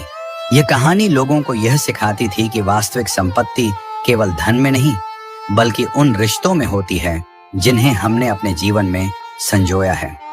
उनकी विरासत केवल उन जरूरतमंद बच्चों के लिए ही जीवित नहीं रही जिन्हें उन्होंने अवसर प्रदान किया था, बल्कि उन अनमोल स्मृतियों में भी जीवित रही जिन्हें उन्होंने अपने प्रेम और सेवा से छुआ था। सूर्य नारायण और तुलसी, जो शुरुआत में गुस्से और कड़वाहट से भरे हुए थे, अंततः सत्य को स्वीकार करने पर मजबूर हो गए। उन्हें यह एहसास हुआ कि उनकी लालसा और स्वार्थ ने उनकी मां के साथ अंतिम बंधन को भी तोड़ दिया था। यह एहसास उनके दिलों में एक गहरी पीड़ा छोड़ गया। दूसरी ओर लक्ष्मी और दीपक ने गायत्री देवी की स्मृति को सम्मानित करने के लिए एक परोपकारी योजना बनाई। एक पारिवारिक बैठक में उन्होंने इस अप्रत्याशित आशीर्वाद का सदुपयोग करने पर विचार किया। हमें कुछ ऐसा करना चाहिए जो गायत्री देवी की उदारता और दयालुता को प्रतिबिंबित करे। दीपक ने लक्ष्मी और अपने बच्चों की ओर स्नेहपूर्वक देखते हुए कहा, ऐसा कुछ जो न केवल हमारे परिवार के लिए बल्कि पूरे समाज के लिए कल्याणकारी हो। लक्ष्मी ने इस विचार से सहमति जताई। उन्होंने महसूस किया कि इस विरासत को एक सकारात्मक दिशा में ले जाना उनका कर्तव्य है। कई विचार विमर्श के बाद उन्होंने निर्णय लिया कि इस धन का एक हिस्सा मोहल्ले की सुविधाओं को सुधारने में लगाया जाएगा। उन्होंने गायत्री देवी की स्मृति में एक भव्य बगीचे का निर्माण कराया। इसमें सुंदर फूलों के उद्यान, बच्चों के खेलने के लिए क्षेत्र और बुजुर्गों के लिए एक शांत मिलन स्थल तैयार किया गया। यह बगीचा एक आध्यात्मिक केंद्र बन गया, जहां विभिन्न पीढ़ियों के लोग शांति और आनंद का अनुभव करने लगे। बगीचे के प्रवेश द्वार पर गायत्री देवी के नाम की एक पट्टिका लगाई गई। यह पट्टिका इस बात की याद दिलाती थी कि कैसे एक साध्वी हृदय की महिला की दया और उदारता ने अनगिनत जीवनों को स्पर्श किया था। इसके अतिरिक्त लक्ष्मी और दीपक ने इस धन का एक और हिस्सा समाज के हित में लगाया। उन्होंने गायत्री देवी छात्रवृत्ति योजना की स्थापना की। यह योजना आर्थिक रूप से कमजोर लेकिन प्रतिभाशाली बच्चों को उच्च शिक्षा प्राप्त करने का अवसर प्रदान करती थी। इस पहल ने कई युवाओं के सपनों को साकार किया और गायत्री देवी की करुणा और सेवा भावना को आगे बढ़ाया। यह कार्य उनके जीवन की दिव्यता का प्रतीक बन गया, जो शिक्षा और ज्ञान के माध्यम से समाज को समृद्ध करने का उद्देश्य रखता था। सूर्य नारायण और तुलसी, जिन्होंने इन कार्यों को दूर से देखा, धीरे धीरे अपनी माँ की सच्ची विरासत को समझने लगे। समय के साथ उन्होंने अपने जीवन और अपनी माँ के प्रति किए गए व्यवहार पर आत्मचिंतन किया। अंततः उन्होंने खुद को बदलने और समाज सेवा में जुटने का निर्णय लिया। वे सामुदायिक गतिविधियों में भाग लेने लगे और अपनी पिछली गलतियों का प्रायश्चित करने का प्रयास करने लगे। उन्होंने महसूस किया कि सच्चा संतोष केवल दूसरों की सेवा और परोपकार में ही पाया जा सकता है। इस प्रकार गायत्री देवी की अंतिम इच्छा और विरासत ने सबके जीवन को सकारात्मक दिशा में बदल दिया। यद्यपि लक्ष्मी और दीपक के साथ सूर्य नारायण और तुलसी का संबंध अब भी ठंडा था, उनके कार्यों से यह साफ हो गया था कि उन्होंने जीवन का सबसे महत्वपूर्ण पाठ सीख लिया था। सच्ची दौलत उन लोगों में होती है जिन्हें हम स्नेह और सम्मान देते हैं। इसी दौरान लक्ष्मी और दीपक गायत्री देवी के घर में रह रहे थे, जो अब उनके परिवार का पवित्र आश्रय बन चुका था। उनके बच्चे चंद्रिका और महेश दया और करुणा जैसे मूल्यों के साथ बड़े हुए। वे अपनी दादी गायत्री देवी को हमेशा अपने दिल में बसाए रहे। गायत्री देवी का यह घर अब एक नए आरंभ और प्रेम का प्रतीक बन गया था, जो उनकी मृत्यु के बाद भी जीवन को प्रेरित करता रहा। उनकी विरासत केवल संपत्ति नहीं थी, बल्कि जीवन की अमूल्य शिक्षाओं का संग्रह था। उन्होंने यह सिखाया कि प्रेम, सेवा और उदारता की शक्ति संसार को बदल सकती है, चाहे वह छोटे छोटे परोपकार के रूप में ही क्यों ना हो। जिन लोगों ने उनके स्नेह और ममता को महसूस किया था, उनके लिए गायत्री देवी हमेशा जीवित रहेंगी। उन यादों में और उन कार्यों में जो वे एक बेहतर समाज के निर्माण के लिए करेंगे। अंत में गायत्री देवी की विरासत ने यह सिद्ध कर दिया कि सच्चा खजाना भौतिक संपत्ति में नहीं होता, बल्कि उन पवित्र रिश्तों और संवेदनाओं में होता है जिन्हें हम अपने पीछे छोड़ते हैं। यह कथा केवल एक अंत नहीं, बल्कि एक नए युग की शुरुआत थी। एक ऐसा युग जो प्रेम, करुणा और सेवा के आदर्शों पर आधारित था। कर्मों का परिणाम अटल होता है, चाहे वह अच्छे हो या बुरे। यह कहानी हमें यह सिखाती है कि धोखा, लालच और स्वार्थ के मार्ग पर चलकर हम दूसरों को छल सकते हैं, लेकिन प्रकृति के न्याय से बच पाना असंभव है। जीवन में किए गए हर कर्म, चाहे वह शुभ हो या अशुभ, एक दिन अवश्य हमारे सम प्रकट होता है। गायत्री देवी के साथ उनके बच्चों द्वारा किया गया विश्वासघात यह दिखाता है कि स्वार्थ और लालच रिश्तों की नींव को हिला सकते हैं, लेकिन गायत्री देवी का धैर्य, ईश्वर में उनकी अटूट श्रद्धा और आत्मनिर्भरता यह सिखाते हैं कि आत्मसम्मान और साहस के साथ हर कठिनाई का सामना किया जा सकता है। यह कथा हमें यह याद दिलाती है कि जीवन में नया आरंभ कभी भी संभव है, यदि हम खुद पर विश्वास रखें और ईश्वर का सहारा ले। सही मार्ग पर चलने वालों के लिए प्रकृति हमेशा न्याय करती है और बुरे कर्मों का प्रतिफल एक न एक दिन अवश्य मिलता है। तो प्रिय दर्शकों, इस कहानी के विषय में आपके क्या विचार हैं? कृपया अपनी राय कमेंट बॉक्स में प्रस्तुत करें।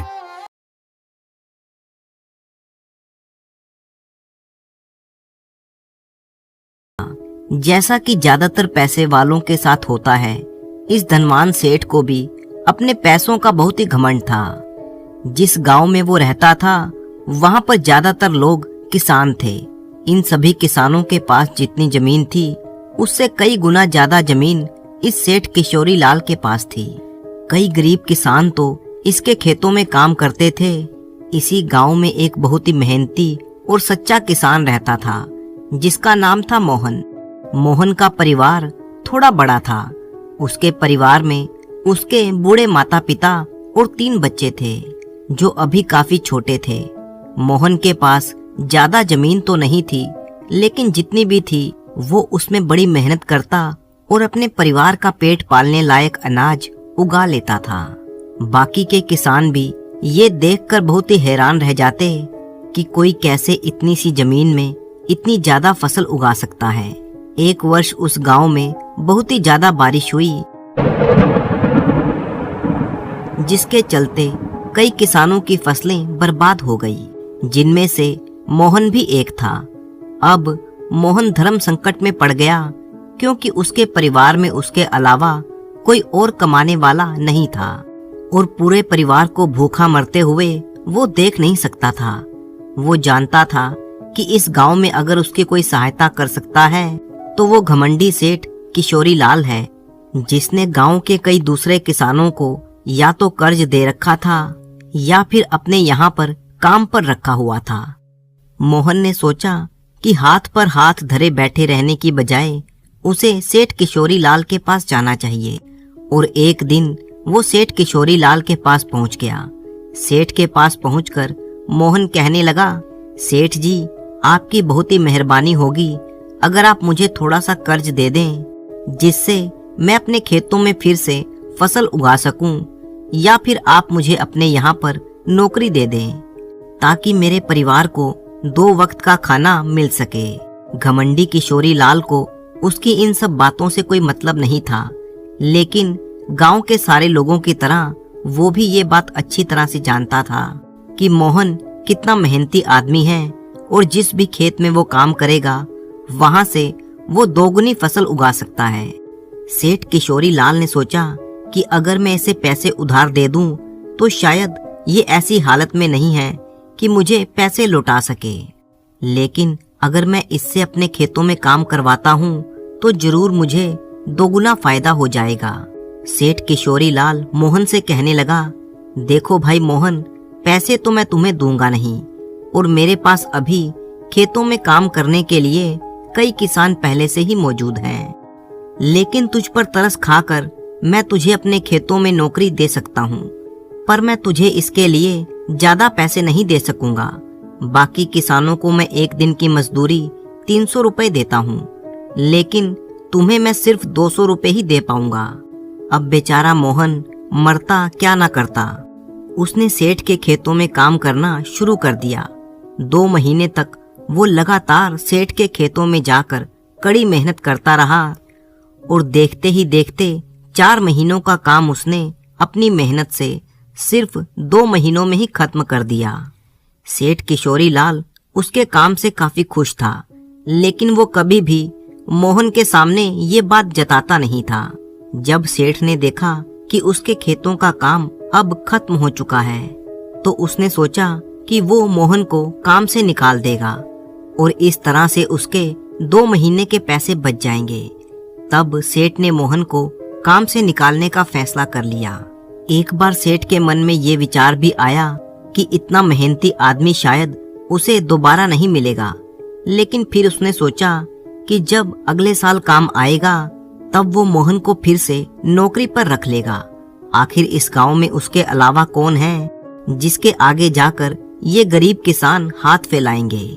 और फिर एक दिन सेठ किशोरी लाल ने मोहन को अपने पास बुलाया और उसके उस दिन के पैसे दिए और साथ में ये भी कह दिया कि कल से तुमको काम पर आने की आवश्यकता नहीं है। अब मेरे पास तुम्हारे लिए कोई काम नहीं बचा। जब मेरे पास काम आएगा तो मैं तुम्हें बुला लूंगा। ये सुनकर मोहन का दिल बैठ गया। पिछले 2 महीने से कम ही सही उसके बच्चों और परिवार के पेट में अन्न का दाना तो जा ही रहा था। अब वो क्या करेगा? ये सोचते सोचते उसकी आंखों से आंसू निकल आए। मोहन ने सेठ के पैर पकड़ लिए और गिड़गिड़ाने लगा, सेठ जी, मुझे काम की आवश्यकता है, मुझे मत निकालिए। अपने मतलब से मतलब रखने वाला सेठ किशोरी लाल टस से मस ना हुआ और उसने खरी खोटी सुनाकर मोहन को वहां से चलता कर दिया। मन ही मन वो इस बात से बड़ा ही खुश था कि उसने 2 महीने की तनख्वाह बचा ली है। अगले दिन जब सेठ सवेरे उठा और अपने आंगन में आया तो उसने क्या देखा कि मोहन उसके आंगन में बैठा हुआ है। सेठ ने उसको पास बुलाकर पूछा, क्या हुआ, तुम यहाँ पर क्यों बैठे हो? मोहन बोला, सेठ जी, मुझे वापस काम पर रख लीजिए। आप तो जानते ही हैं कि मेरी आर्थिक स्थिति कैसी है, थोड़ी दया कीजिए। लेकिन सेठ ने उसकी एक ना सुनी और फिर उसे बुरा भला कहकर वहां से जाने के लिए कह दिया। बेचारा मोहन अपना सिर झुकाए हुए वहां से चला गया। अगले दिन फिर से यही घटना दोहराई गई। मोहन फिर से सेठ के आंगन में आकर बैठा था और सेठ ने उसे वहां से जाने के लिए कह दिया। यही घटना अगले कई दिनों तक चलती रही। अब तो मोहन सेठ के कहने पर भी वहां से नहीं जाता था और वहीं पर बैठा रहता था। एक बार सेठ ने उससे पूछ लिया, तुम कैसे आदमी हो कि मैं तुम्हारा इतना अपमान करता हूँ, लेकिन तुम्हें कोई फर्क ही नहीं पड़ता। तब मोहन सेठ से कहने लगा, सेठ जी, मुझे बुरा तो बहुत लगता है, लेकिन जब मैं अपने घर जाता हूँ और भूख से बिलखते हुए अपने बच्चे और अपने माँ बाप को देखता हूँ, तब मुझे ये अपमान कुछ भी नहीं लगता। इतना सब कुछ हो जाने के बाद भी सेठ का दिल पत्थर जैसा बना हुआ था। उसने मोहन को अभी तक काम पर नहीं रखा था और ना ही उसका ऐसा कुछ करने का इरादा था। एक दिन सेठ ने सोचा कि कुछ दिनों के लिए मैं किसी और गांव में चला जाता हूँ ताकि मोहन से पीछा छुड़वा सकूं। अगले दिन मोहन के आने से पहले ही सेठ अपने परिवार को लेकर किसी संबंधी के यहाँ पर चला गया और वहां पर वो 10 दिन तक रहने के बाद फिर अपने गांव अपने घर वापस लौटा। घर लौटते ही सेठ ने आसपास हर जगह नजर दौड़ाई तो क्या पाया कि वहां पर अब मोहन नहीं था। सेठ ने सोचा, मेरी तरकीब काम आ गई, मोहन से अब पीछा छूट गया है। हालांकि सेठ के दरवाजे पर मोहन नहीं बैठा था, लेकिन मोहन का विचार अभी भी सेठ के मन में घर कर चुका था। सेठ सोचने लगा कि मोहन इतनी जल्दी हार मानने वाला आदमी तो नहीं है। उसके साथ क्या हुआ होगा? क्या उसे कहीं और काम मिल गया या फिर कुछ और? इन विचारों ने सेठ के मन को जैसे बेचैन सा कर दिया और आखिरकार सेठ को मोहन की खबर लेने के लिए गांव में जाना पड़ा। सेठ को मोहन का पता मालूम नहीं था, इसलिए आस पड़ोस के दूसरे किसानों से वो पूछ रहा था तो पता चला कि मोहन घायल हो चुका है और अपने घर में आराम कर रहा है। सेठ ने जब ये सुना तो उसके घायल होने का कारण पूछा। लोगों ने बताया तो सेठ को पता चला कि जब सेठ अपना घर छोड़कर किसी दूसरे गांव में गया था, तब उसका घर बंद देखकर कुछ चोर उसके यहाँ पर चोरी करने के लिए आए थे, जिनको रोकने की कोशिश करते हुए हाथापाई हो गई और मोहन घायल हो गया। ये सब जानने के बाद सेठ का पत्थर दिल अब मोम की तरह पिघल गया। सेठ ने अपने आप को याद दिलाया कि कैसे उसने एक शरीफ और सच्चे आदमी से बहुत ज्यादा काम करवाया और उसको पैसे भी पूरे नहीं दिए, और जिसे गले लगाना चाहिए था उसे ठोकर मार कर भगाता रहा। सेठ मोहन के घर का पता पूछकर उसके घर जा पहुंचा। देखा तो मोहन के घर की हालत बहुत ही खराब थी। उसका परिवार भूख से बेहाल था और वो खुद अपने हाथ पैरों पर चोट के साथ एक खाट पर पड़ा हुआ था। ये दृश्य देखकर सेठ की आंखों में आंसू आ गए। सेठ ने मोहन के पास जाकर उससे सच्चे दिल से माफी मांगी और उसको उसकी मेहनत के पैसे दिए, उसका इलाज करवाया और उसको हमेशा के लिए अपने यहाँ पर नौकरी पर रख लिया। इस घटना के कुछ दिन के बाद सेठ किशोरी लाल अपने महल जैसे घर के बाहर टहल रहा था। उस समय रात का समय था कि सामने से एक बूढ़ा आता हुआ दिखाई दिया। बूढ़े के कपड़े कुछ मैले से थे और वो अपने सिर पर एक भार उठाए हुए था। सेठ को देखते ही उस बूढ़े आदमी ने अपना भार धरती पर फेंक दिया और सेठ को प्रणाम करते हुए बोला, श्रीमान जी, मैं बहुत ही थक गया हूँ, अगर आप आज्ञा दें तो आपके यहाँ पर रात काट लूं। किशोरी लाल ने कहा, ये मेरा घर है, कोई धर्मशाला नहीं। बूढ़े ने कहा, मैं केवल आपकी घुड़साल के बाहर आराम से पड़ा रहूंगा। किशोरी लाल ने कहा, यहाँ पर तुम्हारी देखभाल कौन करेगा? बूढ़ा बोला, मुझे किसी चीज की कोई आवश्यकता नहीं है। सेठ ने कहा, मुझे क्या मालूम कि तुम कौन हो, एक आदमी तो मुझे यहाँ पर रात भर तुम्हारा पहरा देने के लिए लगाना होगा। बूढ़े ने हैरानी से पूछा, वो क्यों श्रीमान? इसलिए कि रात में तुम मेरा कोई सामान उठाकर यहाँ से भाग ना जाओ। राम राम कहते हुए उस बूढ़े आदमी ने अपने कानों को हाथ लगाए और फिर सेठ को नमस्कार करने के बाद उसने अपना बोझा अपने सिर पर वापस उठाया और वहां से चला गया। रात अंधेरी थी, आकाश में बादल छाए हुए थे, कभी कभी बूंदाबांदी भी हो रही थी। बूढ़ा आदमी जो कि बुरी तरह से थका हुआ था, उसके हाथ पैर अब कांप रहे थे, चलना बहुत ही मुश्किल था। सेठ किशोरी लाल के ऐसे कड़वे वचन सुनकर उस बूढ़े आदमी का मन ऐसा व्यथित हुआ कि उसने अब इस नगर में किसी दूसरे के पास जाकर रात बिताने का विचार छोड़ दिया। वर्षा जोरों से आ रही थी। रात का अंधेरा बढ़ता जा रहा था। उसी तरह वो बूढ़ा आदमी भी अपना बोझ उठाए हुए आगे ही चला जा रहा था। कुछ दिनों के बाद सेठ किशोरी लाल को अपने व्यापार के सिलसिले में एक दूसरे नगर में जाना था। उसके साथ नगर के 4-5 व्यापारी और थे और वे सभी व्यापारी अपने अपने घोड़ों पर सवार हुए और अपनी व्यापारिक यात्रा पर चल दिए। शाम ढलते ढलते उनका काफिला एक जंगल से गुजर रहा था, लेकिन अचानक मौसम खराब हो जाने की वजह से तूफान आ गया। ऐसी अफरा तफरी मची कि सेठ किशोरी लाल अपने साथियों से बिछुड़ गया। जंगल घना होने के कारण वो अपना आगे का रास्ता भूल चुका था और ना ही उसे अपने वापस जाने का रास्ता मालूम था। सेठ किशोरी लाल घंटों तक जंगल में भटकता रहा और इतने में रात हो चुकी थी। आंधी चलने लगी, बादल छा गए। उसे वहां पर कोई भी ऐसा आदमी नहीं मिला जो उसकी कुछ सहायता कर सके। बेचारा सेठ थक कर चूर हो चुका था। अब उसे कोई रास्ता नहीं सूझ रहा था, तो वो अपने घोड़े की पीठ से नीचे उतरकर एक पेड़ के नीचे बैठ गया। आंधी इतनी जोर से बढ़ने लगी कि जंगल के पेड़ टूट टूट कर गिरने लगे। अंधेरा हो जाने के कारण और प्रकृति के इस प्रकोप से घबराकर घोड़ा अपने बचाव के लिए इधर उधर भागने लगा। घोड़े का मालिक यानी सेठ किशोरी लाल इतना थका हुआ था कि उसे तो कोई होश ही नहीं था। थोड़ी देर के बाद जब आंधी शांत हुई, थोड़ी थोड़ी वर्षा होने लगी। चारों तरफ फैली हुई धूल अब बैठ चुकी थी। आसमान कुछ साफ साफ दिखाई दे रहा था। सूरज अभी छिपा नहीं था। उसकी धीमी धीमी किरणों के प्रकाश में सेठ किशोरी लाल ने देखा कि उसका घोड़ा उससे अलग हो चुका है। वो घोड़ा उसने बहुत ही महंगे दामों पर खरीदा था और उसे बड़े ही चाव से पाला था। अब तो किशोरी लाल के घर पहुंचने की आशा ही नहीं थी। अब वो बहुत ही दुखी और निराश हो चुका था कि अचानक सेठ को दूर से एक नौजवान आता हुआ दिखाई दिया।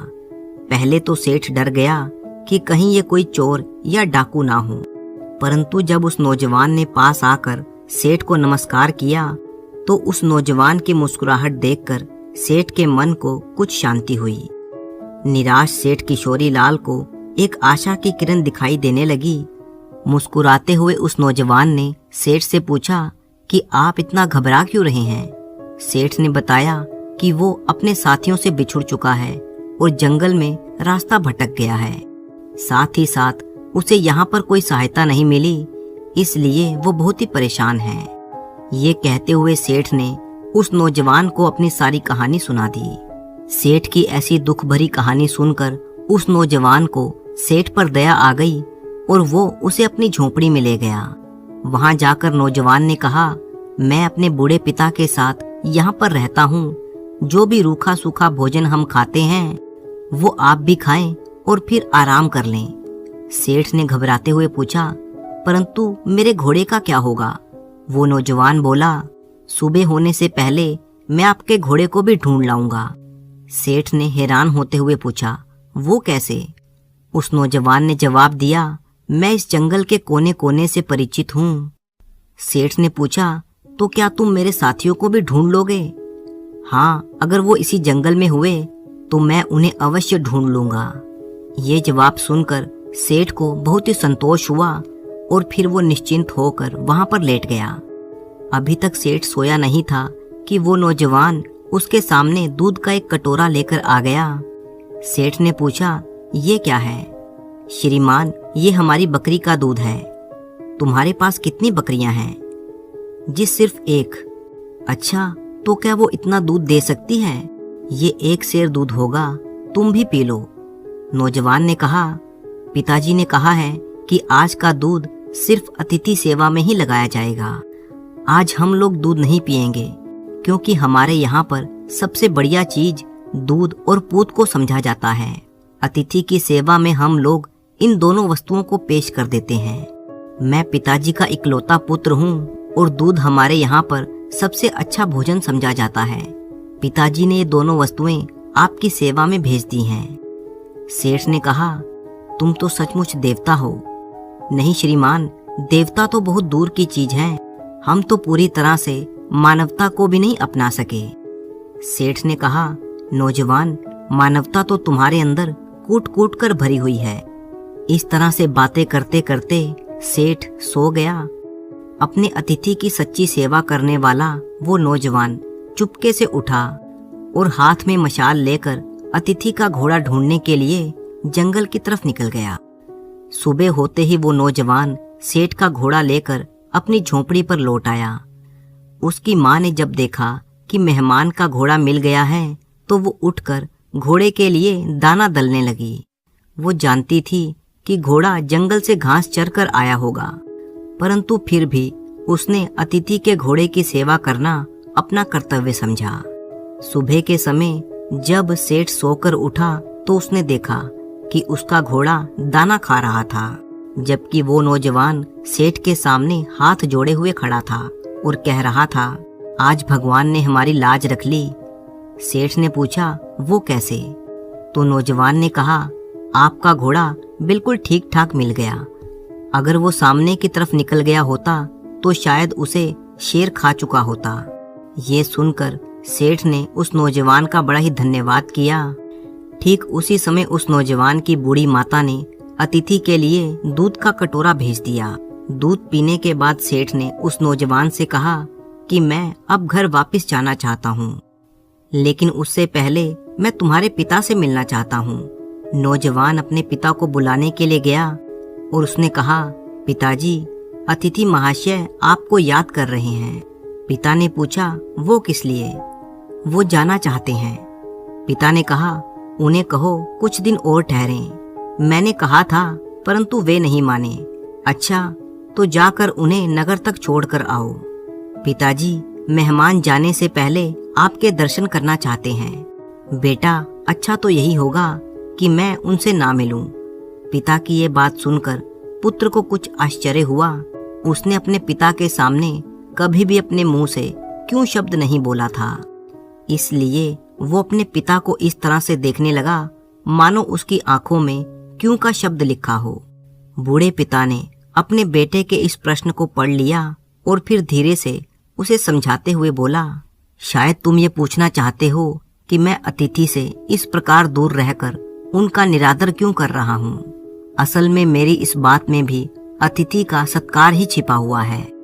पिताजी, मैं अनादर में आदर की भावना को समझ नहीं सका। पिता ने कहा, समझाऊं भी कैसे? बेटा बोला, ऐसी कौन सी कठिन बात है जो आप मुझे समझा ना सकें? बेटा, यूं ही एक बेकार सी घटना है जिसे मैं बताना ठीक नहीं समझता। अच्छा पिताजी, तो फिर मैं अतिथि महोदय से आपके बारे में क्या कह दूं? बेटा, यही कह दो कि पिताजी बूढ़े हैं और बीमार भी हैं, वे चल फिर नहीं सकते, इसलिए उनका बाहर आना बहुत ही कठिन है। नौजवान ने अपने पिता का संदेश सेठ किशोरी लाल तक पहुंचा दिया। ये सुनकर किशोरी लाल कहने लगा, इस पवित्र स्थान पर आकर मैं ऐसे महात्मा को देखे बिना कैसे जाऊं जिसके घर में भूले भटकों को मार्ग दिखाया जाता है, जहां पर अतिथि की सेवा जी जान से की जाती है, जहां पर एक अनजान अतिथि के घोड़े को ढूंढने के लिए घर वाले अपनी जान संकट में डाल देते हैं, जहां की गृहिणी अपना खान पान छोड़कर अतिथि के घोड़े का पेट भरने के लिए तैयार रहती है। तुम्हारे पिता को देखकर ही मेरा जीवन सफल हो सकता है। बेटे ने अतिथि का ये संदेश अपने पिता को सुनाया। अब वो बूढ़ा आदमी कर ही क्या सकता था, उसे अपने अतिथि के सामने आना ही पड़ा। सेठ किशोरी लाल ने जब उस बूढ़े आदमी को देखा तो उसी समय पहचान गया कि ये बूढ़ा तो वही है जो कुछ दिन पहले उसके नगर में उसके घर के सामने बोझ उठाए हुए आया था और एक रात के लिए उससे आश्रय मांग रहा था। सेठ ने सोचा, और मैंने इन बूढ़े बाबा को चोर तक कहकर भगा दिया था। कितनी दानवता है मेरे अंदर। अपने उस बुरे वर्ताव के लिए सेठ के मन में अब पछतावा हो रहा था, जबकि इस नौजवान और इसके पूरे परिवार ने अपनी मानवता का परिचय देते हुए मेरी कितनी सेवा की। इन सब विचारों से सेठ किशोरी लाल का दिल बिल्कुल बदल चुका था। वो हाथ जोड़कर खड़ा हो गया और अपने उस बुरे बर्ताव के लिए बूढ़े बाबा से माफी मांगने लगा। बूढ़े आदमी ने कहा, आपकी ओर से माफी मांगने का तो सवाल ही नहीं पैदा होता, क्योंकि मैं बाहर आकर आपको उस पुरानी घटना की याद नहीं दिलाना चाहता था। आपके आग्रह को मैं टाल नहीं सका, इसलिए मुझे यहाँ पर आना पड़ा, जिसके कारण आपको शायद दुख हुआ, इसलिए माफी तो मुझे आपसे मांगनी चाहिए। सेठ ने कहा, कितना ऊंचा व्यक्तित्व है आपका। ये कहते हुए सेठ किशोरी लाल उस बूढ़े आदमी के पैरों में गिर गया। सेठ की आंखों से पश्चाताप के आंसू बह रहे थे, उसके होंठ फड़फड़ा रहे थे, मानो वो यही कह रहा था कि इस बूढ़े का झोंपड़ा महलों से कहीं ऊंचा है, क्योंकि यहाँ पर मानवता का निवास है। उस दिन की घटना के बाद से सेठ किशोरी लाल ने अपने मन में ये निश्चय कर लिया कि आज के बाद वो कभी भी किसी गरीब का अपमान नहीं करेगा। उसे समझ में आ चुका था कि कोई भी इंसान अपने पहनावे या धन की कमी के कारण गरीब नहीं होता। अगर उस इंसान के अंदर मानवता है तो वो गरीब होकर भी एक अमीर आदमी है।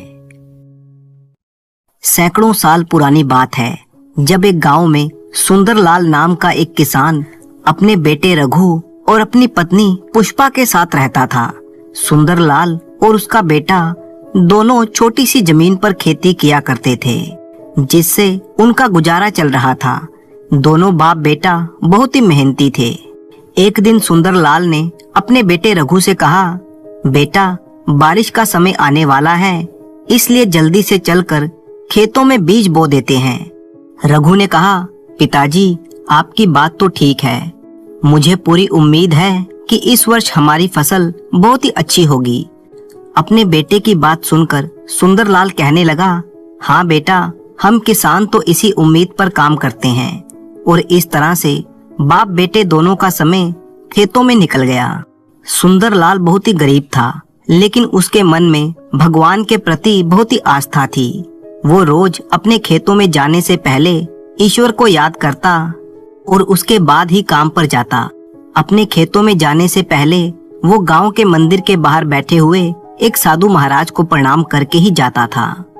वो साधु महाराज बहुत ही ज्ञानी और ईश्वर की भक्ति करने वाले थे। सुंदरलाल हमेशा उन साधु महाराज से ये पूछा करता, बाबा, मेरी गरीबी कब खत्म होगी, कब मेरे अच्छे दिन आएंगे। साधु महाराज हर बार उससे यही कहते कि तुम भगवान पर विश्वास रखो, उसके घर में देर है लेकिन अंधेर नहीं है, वो सबकी सुनते हैं और तुम्हारी भी सुनेंगे, और सुंदरलाल तुम्हारी सभी परेशानियों का हल हो जाएगा। एक दिन सुंदरलाल बहुत ही परेशान था। वो अपने खेतों के लिए निकला और अपनी आदत के अनुसार वो सबसे पहले साधु महाराज के दर्शन करने के लिए चला गया। साधु महाराज के पास जाकर वो रोते हुए कहने लगा, बाबा, आप तो सब जानते हैं, इसलिए मेरे परेशानी का हल कीजिए, जिससे कि मैं भी एक सुखी जीवन जी सकूं। साधु ने सुंदरलाल को इस तरह से परेशान देखा तो उस पर बहुत ही तरस आया। साधु ने कहा, बेटा, तुम चिंता मत करो, तुम्हारी सभी परेशानियां बहुत ही जल्दी खत्म होने वाली हैं। जल्दी ही तुम्हारा समय बदल जाएगा, लेकिन तुम रोज की तरह भगवान को याद करते रहना, भगवान तुम्हारी प्रार्थना जल्दी ही सुनेंगे। इस तरह से साधु ने सुंदरलाल को दिलासा दिया तो सुंदरलाल का मन कुछ शांत हो गया। इसके बाद साधु कहने लगा, बेटा, मेरी एक बात हमेशा याद रखना, जिंदगी हमेशा एक सी नहीं रहती। आज रात है तो कल सुबह भी होगी, लेकिन तुम अपने मन में कभी लालच को लेकर मत आना, क्योंकि लालच अच्छे अच्छों को बर्बाद कर देता है। इसलिए जो कुछ भी करना सोच समझ कर करना। साधु की बात सुनकर सुंदरलाल कुछ देर तक सोचता रहा और फिर साधु को प्रणाम करके अपने काम पर निकल गया। जब वो खेतों में पहुंचा तो उसका बेटा रघु वहां पर पहले से ही पहुंच गया था। दोनों बाप बेटे मिलकर खेतों में काम करने लगे। दोनों जल्दी जल्दी खेतों की खुदाई कर रहे थे, ताकि बारिश आने से पहले बीजों को अच्छी तरह से बो सकें। और इस बार उन्हें फसल अच्छी होने की पूरी उम्मीद थी। दोनों जी तोड़ मेहनत कर रहे थे। उन दोनों को काम करते करते शाम हो चुकी थी। सुंदरलाल जमीन खोद रहा था और उसका बेटा रघु जमीन में बीज बो रहा था कि तभी अचानक रघु को जमीन के अंदर एक चमकीली चीज नजर आई। रघु ये देखकर हैरान रह गया और उसने अपने पिता को जमीन खोदने से रोका और ये बात बताई। उसकी बात सुनकर सुंदरलाल रुक गया और दोनों बड़े ही ध्यान से उस चीज को देखने लगे। देखा तो जमीन के अंदर एक छोटा सा संदूक निकल रहा था। रघु कहने लगा, पिताजी, जमीन के अंदर कोई संदूक गड़ा हुआ है। सुंदरलाल ने जब वो संदूक देखा तो कहने लगा, बेटा, बात तो तुम्हारी ठीक है, लेकिन ये संदूक यहाँ पर कौन दबा कर गया? खैर जो भी हो, चलो इस संदूक को बाहर निकालते हैं। दोनों ने बड़ी मेहनत से उस संदूक को बाहर निकाला। उस संदूक को देखकर सुंदरलाल कहने लगा, बेटा, ये संदूक तो कोई पुराने जमाने का लगता है।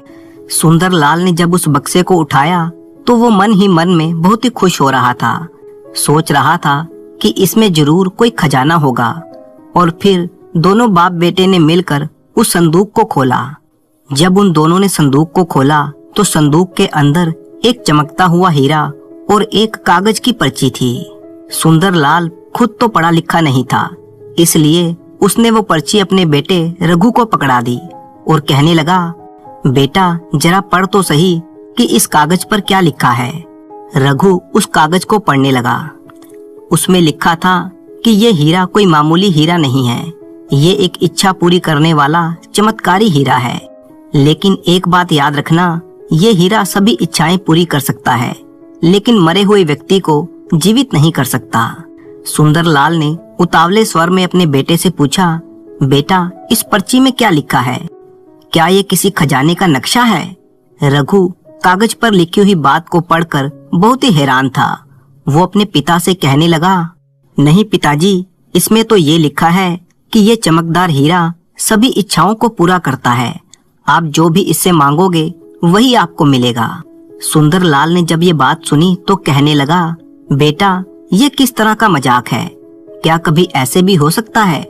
तुम ऐसे करो, इस हीरे को वापस संदूक में रख दो, क्योंकि इसकी वजह से हमारा काफी समय खराब हो गया है।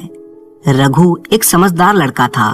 वो कहने लगा, पिताजी, आप जरा रुकिए, हम इस हीरे से कुछ मांग कर देखते हैं कि इस कागज पर लिखी हुई बात सही है या गलत। और फिर रघु सोचने लगा कि हीरे से क्या मांगा जाए। तभी उसकी नजर अपने पिता के पैरों पर पड़ी। उसने देखा कि पिता के पैरों में चप्पल नहीं थी। वो कहने लगा, चमत्कारी हीरे, मेरे पिताजी को एक जोड़ा चप्पल दे दो। जैसे ही रघु ने ये कहा तो जैसे चमत्कार हो गया, अपने आप ही नई चप्पल सुंदरलाल के पैरों में आ गई। ये देखकर वो बहुत ही हैरान हुआ और कहने लगा, बेटा, ये तो सचमुच चमत्कार है। तभी एकदम सुंदरलाल को साधु की बात याद आ गई कि बेटा, तुम चिंता मत करो, भगवान बहुत ही जल्द सब कुछ ठीक कर देंगे। सुंदरलाल ने मन ही मन साधु को धन्यवाद किया और फिर उसका बेटा रघु कहने लगा, पिताजी, अब आपको चिंता करने की कोई आवश्यकता नहीं है। अब तो हम जल्दी ही बहुत ही अमीर बनने वाले हैं। दोनों बाप बेटे खेतों का काम पूरा करके और साथ में उस चमत्कारी हीरे को लेकर अपने घर वापस लौट आए। जब वे दोनों अपने घर पहुँचे तो वो दोनों बहुत ही खुश थे। सुंदरलाल की पत्नी पुष्पा ने जब उन दोनों को इतना खुश देखा तो पूछने लगी, क्या बात है, आज आप बाप बेटे दोनों बहुत ही खुश हैं। सुंदरलाल अपनी पत्नी पुष्पा को समझाते हुए कहने लगा कि अब हमारी गरीबी हमेशा हमेशा के लिए दूर हो जाएगी और हमें पैसों के लिए किसी का मोहताज नहीं रहना पड़ेगा। और फिर सुंदरलाल ने संदूक में से हीरा निकालकर अपनी पत्नी पुष्पा से कहा, पुष्पा, ये कोई मामूली हीरा नहीं है, ये एक इच्छा पूरी करने वाला चमत्कारी हीरा है। इससे तुम जो भी मांगोगी वो तुम्हें मिलेगा। सुंदरलाल की बात सुनकर पुष्पा हैरान रह गई और कहने लगी, क्या सचमुच ये हीरा हमारी सभी इच्छाओं को पूरी कर सकता है? हाँ पुष्पा, भले ही तुम इससे कुछ मांग कर देख लो, ये तुम्हारी हर इच्छा को पूरी करेगा। अपने पति के मुंह से ऐसी बातें सुनकर पुष्पा बहुत ही खुश हुई और कहने लगी, अच्छा, फिर तो हमें अब पैसों की कभी कमी नहीं होगी। अब हम भी अमीर बन जाएंगे और मेरे पास भी बहुत से सोने चांदी के जेवर होंगे। और फिर कुछ सोचकर पुष्पा कहने लगी, चलो पहले मैं इस हीरे से कुछ मांग कर देखती हूँ। ये कहकर पुष्पा उस हीरे से कहने लगी, ए चमत्कारी हीरे, मुझे सोने चांदी के जेवर दे दो। पुष्पा ने ये कहा कि तभी एक चमत्कार हो गया। उसके सामने कीमती गहने अपने आप ही प्रकट हो गए। इतने सारे कीमती गहनों को देखकर पुष्पा की आंखें फटी की फटी रह गई और वो कहने लगी, मैंने कितने सपने देखे थे कि इस तरह के कीमती गहने कभी मेरे पास भी होंगे। देखो, आज मेरा सपना पूरा हो गया। इस तरह से पुष्पा ने उस इच्छा पूरी करने वाले हीरे से कई चीजें मांग ली। अब तो पुष्पा के पास बहुत से जेवर हो गए थे। सुंदरलाल मन ही मन बार बार उस साधु को धन्यवाद दे रहा था। इस तरह से कुछ समय के अंदर ही सुंदरलाल के पास बहुत सा धन हो गया। एक दिन सुंदरलाल अपनी पत्नी से कहने लगा, पुष्पा, अब हमारे पास बहुत सा धन हो चुका है। हमें अब किसी चीज की कोई कमी नहीं रही। इसलिए हमें अब इस हीरे को वापस जमीन में गाड़ देना चाहिए। ये सुनकर पुष्पा तमतमा गई और अपने पति से कहने लगी, ये आप क्या कह रहे हैं? भला इतने से हमारा क्या होगा? हमें तो अभी और भी दौलत चाहिए। ये सुनकर सुंदरलाल कहने लगा, पुष्पा, इतना लालच ठीक नहीं है। कहीं इस हीरे की वजह से हम किसी परेशानी में न फंस जाएं। मुझे तो अब इस हीरे से डर लगने लगा है। सुंदरलाल के बार बार समझाने पर भी पुष्पा नहीं समझी और वो हीरे को अपने साथ लेकर दूसरे कमरे में चली गई। जबकि दूसरी तरफ सुंदरलाल की इस तरक्की को देखकर गांव के बहुत से लोग उससे जलने लगे थे। सुंदरलाल के एकदम से अमीर हो जाने की बात पूरे गांव में फैल चुकी थी। उड़ते उड़ते ये खबर गांव के जमींदार के पास भी पहुंची। गांव के कुछ चापलूस लोग जमींदार के पास पहुंचे और कहने लगे, जमींदार जी, बहुत ही जल्दी अब आपकी जमींदारी खत्म होने वाली है, क्योंकि हमारे गांव का सुंदरलाल किसान आपसे भी ज्यादा धनवान बन गया है। अचानक से पता नहीं उसके पास इतनी सारी दौलत और सोना चांदी कहां से आ गया। ऐसा लगता है जैसे उसकी किस्मत ही बदल गई है। उन लोगों की बातें सुनकर जमींदार हैरान रह गया और कहने लगा, सुंदरलाल किसान की बात कर रहे हो, जिसके पास एक छोटा सा जमीन का टुकड़ा है। भला वो मुझसे आगे कैसे निकल गया? उसके पास इतनी दौलत कहां से आ गई? लगता है उसके हाथ कोई बड़ा खजाना लग गया है। इसके बाद जमींदार ने अपने कुछ नौकरों को अपने पास बुलाया और कहने लगा, सुंदरलाल पर नजर रखो और ये पता करो कि इतनी जल्दी वो अमीर कैसे बन गया। दिन रात उसके घर की निगरानी करो। तुम में से जो भी आदमी मुझे ये पता करके बताएगा तो मैं उसको माला माल कर दूंगा। उसके बाद जमींदार के आदमी वहां से चले गए। वे लोग सुंदरलाल के घर के आसपास ही घूमने लगे और रात होने का इंतजार करने लगे कि कब सुंदरलाल घर वापस आए और वे लोग इस बारे में पता कर सकें। जब रात हुई तो जमींदार के भेजे हुए आदमी छिपते छिपाते सुंदरलाल के घर के अंदर झांकने लगे। ने देखा कि सुंदरलाल अपनी पत्नी से बातें कर रहा था। सुंदरलाल की पत्नी कहने लगी, मुझे थोड़े से जेवर और पैसे चाहिए। ये कहकर उसने हीरे को निकालकर उससे जेवर और पैसे मांगने लगी। जैसे ही उसने जेवर और पैसे मांगे तो उसके सामने पैसे और जेवरों का ढेर लग गया। जमींदार के नौकर ये देखकर हैरान रह गए। ये चमत्कार भला कैसे हो गया? अब उन लोगों को सुंदरलाल के अमीर होने का रहस्य पता चल चुका था। फिर वे लोग सीधे जमींदार के पास पहुंच गए और कहने लगे, जमींदार जी, जो हमने अपनी आंखों से देखा है उस पर विश्वास करना बड़ा ही मुश्किल है। हमें सुंदरलाल के अमीर होने का भेद पता चल गया है। जमींदार बोला, अरे तुम पहेलियां मत बुझाओ, साफ साफ कहो कि क्या हुआ। तब उन्होंने बताया, जमींदार जी, सुंदरलाल के पास एक चमत्कारी हीरा है। उससे जो भी मांगो वो उसी समय वो चीज हाजिर कर देता है। सुंदरलाल इस हीरे से धन दौलत मांग मांग कर अमीर होता जा रहा है। ये सब कुछ हमने अपनी आंखों से देखा है। उनकी बात सुनकर जमींदार हक्का बक्का रह गया और कहने लगा, अच्छा तो ये बात है। मैं भी सोच रहा था कि एक गरीब किसान इतनी जल्दी अमीर कैसे हो गया। उसके बाद जमींदार उस हीरे को हासिल करने की योजना बनाने लगा। कुछ देर तक सोचने के बाद जमींदार ने अपने नौकरों को कुछ पैसे दिए और उन्हें कुछ समझाने लगा।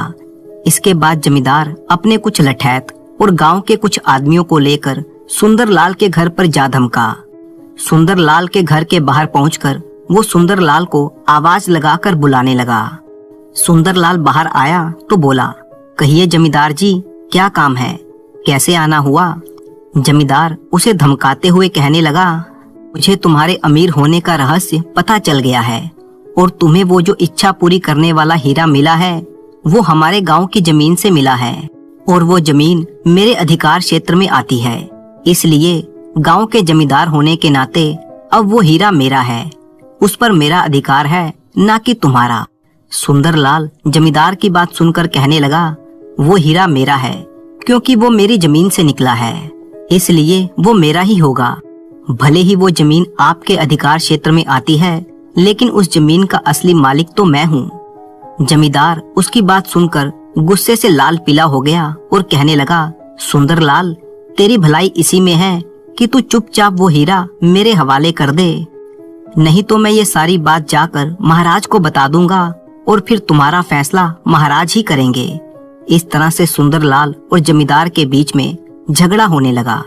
सुंदरलाल ने वो इच्छा पूरी करने वाला हीरा देने से साफ साफ मना कर दिया, लेकिन जमींदार ने अपनी ताकत का इस्तेमाल किया और मारपीट करके वो चमत्कारी हीरा सुंदरलाल से छीन लिया। अब तो जमींदार उस हीरे से अपनी इच्छा के अनुसार चीजें मांगने लगा। जमींदार जो भी उस हीरे से मांगता, हीरा तुरंत उसकी इच्छा पूरी कर देता। इधर सुंदरलाल ने अपने चमत्कारी हीरे को खोने के बाद राजा के पास जाने का फैसला किया और अगले दिन सुंदरलाल राजा से मिलने के लिए राज दरबार में पहुंच गया। उसने राजा को इच्छा पूरी करने वाले हीरे के बारे में सब कुछ विस्तार से बताया। राजा ने जब सुंदरलाल की बात सुनी तो बहुत ही खुश हुआ और सोचने लगा, ऐसे चमत्कारी हीरे से तो मैं अपने खजाने को और भी बढ़ा सकता हूँ, जिससे मैं इस देश का सबसे धनवान और ताकतवर राजा बन जाऊंगा। फिर कुछ सोचने के बाद राजा ने सुंदरलाल से कहा, क्या तुम सच कह रहे हो कि ऐसा कोई हीरा है जिसने तुम्हें बहुत सारी दौलत और सोना दिया है? सुंदरलाल कहने लगा, हाँ महाराज, ये बिल्कुल सच है। तब राजा ने कहा, सुंदरलाल, तुमने ये बात मुझे पहले क्यों नहीं बताई? तुम उस समय मेरे पास आए हो जब जमींदार ने वो हीरा तुमसे छीन लिया। तुम्हें ये बात याद रखनी चाहिए थी कि इस राज्य में सबसे ज्यादा धन और सोना सिर्फ राजा के पास ही होना चाहिए, किसी गरीब किसान के पास नहीं। और फिर राजा ने अपने मंत्री को बुलाया और उससे कहा, मंत्री जी, तुम सैनिकों को साथ लेकर जाओ और जमींदार के पास से वो चमत्कारी हीरा लाकर मुझे दो और इस सुंदरलाल को चोरी के इल्जाम में कारागार में डाल दिया जाए, क्योंकि इसने हमसे सच्चाई छुपाई है और इसके लिए यही सजा होनी चाहिए। और उस जमींदार को लाकर भी इसके साथ कारागार में बंद कर देना, क्योंकि वो भी चोर है, उसे भी उसके किए की सजा मिलनी चाहिए। राजा की ये बात सुनकर सुंदरलाल घबरा गया और हाथ जोड़कर कहने लगा, महाराज, ऐसा मत कीजिए, मैंने कोई चोरी नहीं की, इसमें मेरी कोई गलती नहीं है, इसलिए मेहरबानी करके मुझे माफ कर दीजिए। अगर मैं कारागार में चला गया तो मेरा परिवार भूखा मर जाएगा। महाराज, मुझे कारागार में मत डालिए। इस तरह से सुंदरलाल ने राजा के सामने कई मिन्नतें की, लेकिन जालिम राजा ने उसकी एक न सुनी और उसे कारागार में डाल दिया गया। मंत्री ये सब कुछ देखकर बहुत ही दुखी था, क्योंकि वो समझ चुका था कि सुंदरलाल एक बहुत ही भला और ईमानदार आदमी है। जबकि इस अत्याचारी राजा के जुल्मों से सारी प्रजा बहुत ही परेशान है, क्योंकि राजा प्रजा से 2 गुना लगान वसूल करता है और अगर कोई लगान देने से मना करे तो उसे कारागार में डाल दिया जाता है। मंत्री एक अच्छे दिल का आदमी था, लेकिन वो बेचारा मजबूर था, क्योंकि वो कुछ कर नहीं सकता था। और फिर राजा के आदेश पर मंत्री कुछ सैनिकों को लेकर जमींदार के घर जा पहुंचा। अपने घर पर मंत्री को आया हुआ देखकर जमींदार कहने लगा, मंत्री जी, कैसे आना हुआ? आपने मुझे आदेश किया होता तो मैं खुद चलकर आपके पास पहुंच जाता। मंत्री कहने लगा, जमींदार, मुझे तुम्हारे खिलाफ एक शिकायत मिली है और इसलिए मुझे तुम्हें गिरफ्तार करना पड़ेगा। ये सुनकर जमींदार घबरा गया और कहने लगा, मंत्री जी, भला मैंने ऐसा कौन सा अपराध कर दिया जिसके लिए आप मुझे गिरफ्तार करने के लिए आए हैं। जमींदार की बात सुनकर मंत्री कहने लगा, जमींदार, अनजान बनने का नाटक मत करो। मुझे उस इच्छा पूरी करने वाले जादुई हीरे के बारे में सब कुछ पता लग गया है, जो तुमने सुंदरलाल किसान से मारपीट करके हासिल किया है। तुम्हारी भलाई इसी में है कि वो जादुई हीरा तुम मुझे दे दो, वरना कठोर दंड के लिए तैयार हो जाओ। जमींदार कुछ घबराते हुए कहने लगा, मंत्री जी, लेकिन वो जादुई हीरा तो मेरा है, क्योंकि वो मेरे अधिकार क्षेत्र से मिला है। उसकी बात सुनकर मंत्री को गुस्सा आ गया और वो कहने लगा, तुम ऐसे नहीं मानोगे। जो क्षेत्र तुम्हारी जमींदारी के इलाके में आता है वो इस राज्य में आता है, यानी राजा के राज्य में आता है। इसलिए अब वो चमत्कारी हीरा राजा के पास जाएगा। अगर तुम मुझे नहीं दोगे तो तुम्हें इसकी कठोर सजा मिलेगी। अब तो जमींदार बेचारा थर थर कांपने लगा। बोला, मंत्री जी, अगर ऐसी बात है तो वो हीरा मैं आपको लाकर दे देता हूँ, लेकिन आप मुझे वचन दीजिए कि मेरे ऊपर कोई कार्रवाई नहीं होगी। ये कहकर जमींदार दूसरे कमरे में गया और वहां से हीरा लेकर वो वापस मंत्री के पास आ गया और उसने वो हीरा मंत्री को दे दिया। जैसे ही वो हीरा मंत्री के हाथ में आया तो उसने सैनिकों से कहा, सैनिकों, इस जालिम जमींदार को चोरी के इल्जाम में गिरफ्तार कर लिया जाए। इसने एक किसान के साथ मारपीट करके ये हीरा छीना है, इसलिए इसे कठोर सजा मिलेगी। मंत्री की बात सुनकर जमींदार के पैरों के नीचे से जमीन खिसक गई। वो हाथ जोड़ते हुए कहने लगा, मंत्री जी, मेरे साथ ऐसा मत कीजिए। आपने तो मुझे वचन दिया था कि आप मुझे गिरफ्तार नहीं करेंगे। ये सुनकर मंत्री कहने लगा, जमींदार, मैं तो सिर्फ राजा के आदेश का पालन कर रहा हूँ। इस तरह से जादुई हीरे और जमींदार को लेकर मंत्री वापस राजमहल में आ गया। राजमहल में पहुंचकर मंत्री ने वो हीरा राजा के सामने पेश किया, जबकि जमींदार को सुंदरलाल के साथ कारागार में डाल दिया गया। सुंदरलाल कारागार में बैठा हुआ साधु महाराज को याद कर रहा था और कह रहा था, बाबा, ये मेरे साथ क्या हो गया?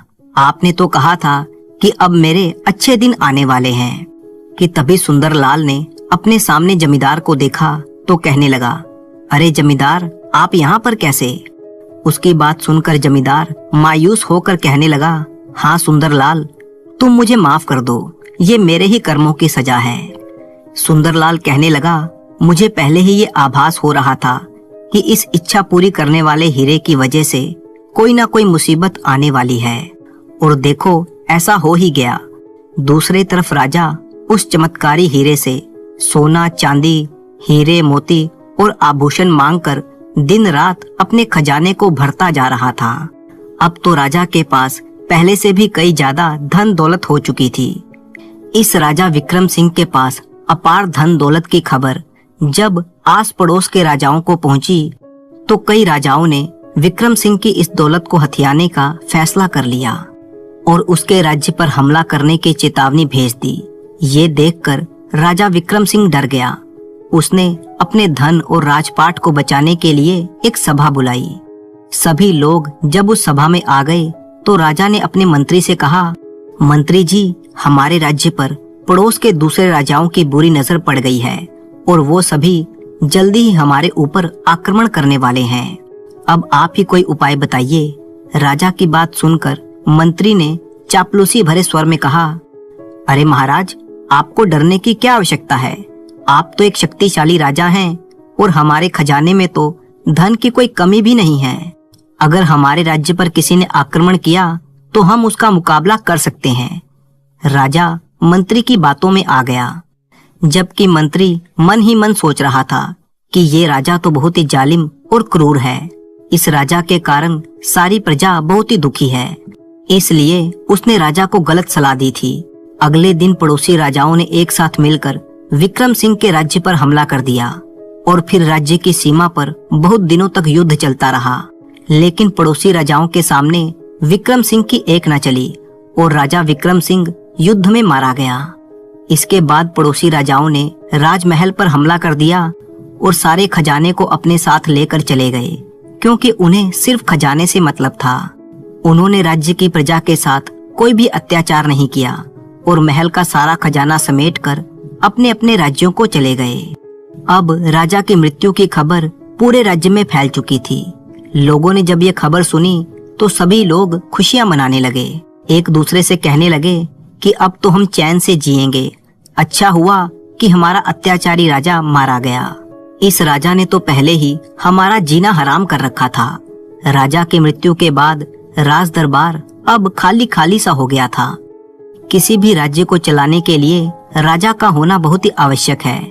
अब मंत्री और राजपुरोहित दोनों इस सोच में पड़ गए कि अब क्या किया जाए। बिना राजा के राजपाट कैसे चलेगा। तब राजपुरोहित कहने लगे कि प्रजा तो राजा की मृत्यु पर खुशियां मना रही है, क्योंकि वो एक जालिम राजा था। लोगों को उससे छुटकारा मिल गया और हमें भी इस बात का पहले से ही पता था कि हमारा राजा बहुत ही जालिम और क्रूर है। इसलिए अब हमें सोच समझकर किसी ऐसे आदमी को राजा बनाना चाहिए जो ईमानदार हो, नेक दिल हो और जिसके मन में बिल्कुल भी लालच ना हो, जिसके मन में लोगों के लिए दया हो और वो इस काबिल हो कि राज्य की भलाई के काम कर सके। राजपुरोहित की बात सुनकर मंत्री कहने लगा, पुरोहित जी, आपने बिल्कुल ठीक कहा। मैंने भी पुराने राजा के आदेश पर 2 लोगों को कारागार में बंद किया हुआ है। मैं सबसे पहले उन लोगों को कारागार से मुक्त करता हूँ। इस तरह से राजपुरोहित और मंत्री अपने साथ उस चमत्कारी हीरे को लेकर सुंदरलाल के पास पहुँचे। सुंदरलाल के पास पहुंचकर मंत्री ने सारी बात सुंदरलाल को बताई और कहा, भाई, इस चमत्कारी हीरे के असली मालिक तुम हो, इसलिए मैं ये हीरा तुम्हें वापस लौटाता हूँ। और फिर सुंदरलाल और जमींदार को कारागार से आजाद कर दिया गया। मंत्री से सारी बातें विस्तार से सुनकर सुंदरलाल कहने लगा, मंत्री जी, किसी ने सही कहा है, लालच का यही अंजाम होता है। इसी लालच के कारण मैं अपने परिवार से अलग हुआ। यही लालच हमारे राजा विक्रम सिंह की मृत्यु का कारण भी बना और इस सारे फसाद की जड़ ये इच्छा पूरी करने वाला चमत्कारी हीरा है। अभी के अभी इस जादुई हीरे को पानी में बहा देता हूँ, ना रहेगा बांस, ना बजेगी बंसुरी। ये कहकर सुंदरलाल ने वो जादुई हीरा लिया और उसे नदी में बहा दिया। मंत्री और राजपुरोहित ने जब ये देखा तो मन ही मन वो बहुत ही प्रसन्न हुए, क्योंकि उनकी नजरों में अब सुंदरलाल की इज्जत और भी बढ़ गई थी। उन्हें सुंदरलाल एक बहुत ही भला और नेक दिल इंसान लगा। उन्होंने सोचा कि सुंदरलाल जैसा ईमानदार आदमी ही हमारे राज्य के लोगों की भलाई के काम कर सकता है, यही राजा बनने के योग्य है। और फिर उन दोनों ने सुंदरलाल को उस राज्य का राजा बना दिया। उस राज्य में सभी लोग खुशी खुशी अपना जीवन बिताने लगे, क्योंकि सुंदरलाल अपनी प्रजा का बहुत ही ख्याल रखता था। अपनी प्रजा के सुख दुख में वो उनकी पूरी सहायता करता था। उसने अपने पूरे परिवार को अपने साथ राजमहल में बुलवा लिया और फिर वे सभी एक सुखमय जीवन बिताने लगे। तो दोस्तों, मुझे पूरी उम्मीद है कि आपको ये कहानी बहुत ही पसंद आई होगी। तो इसी तरह की कहानियां देखने के लिए आप चैनल को सब्सक्राइब कर लीजिए। वीडियो अच्छी लगी तो इसे लाइक कीजिए।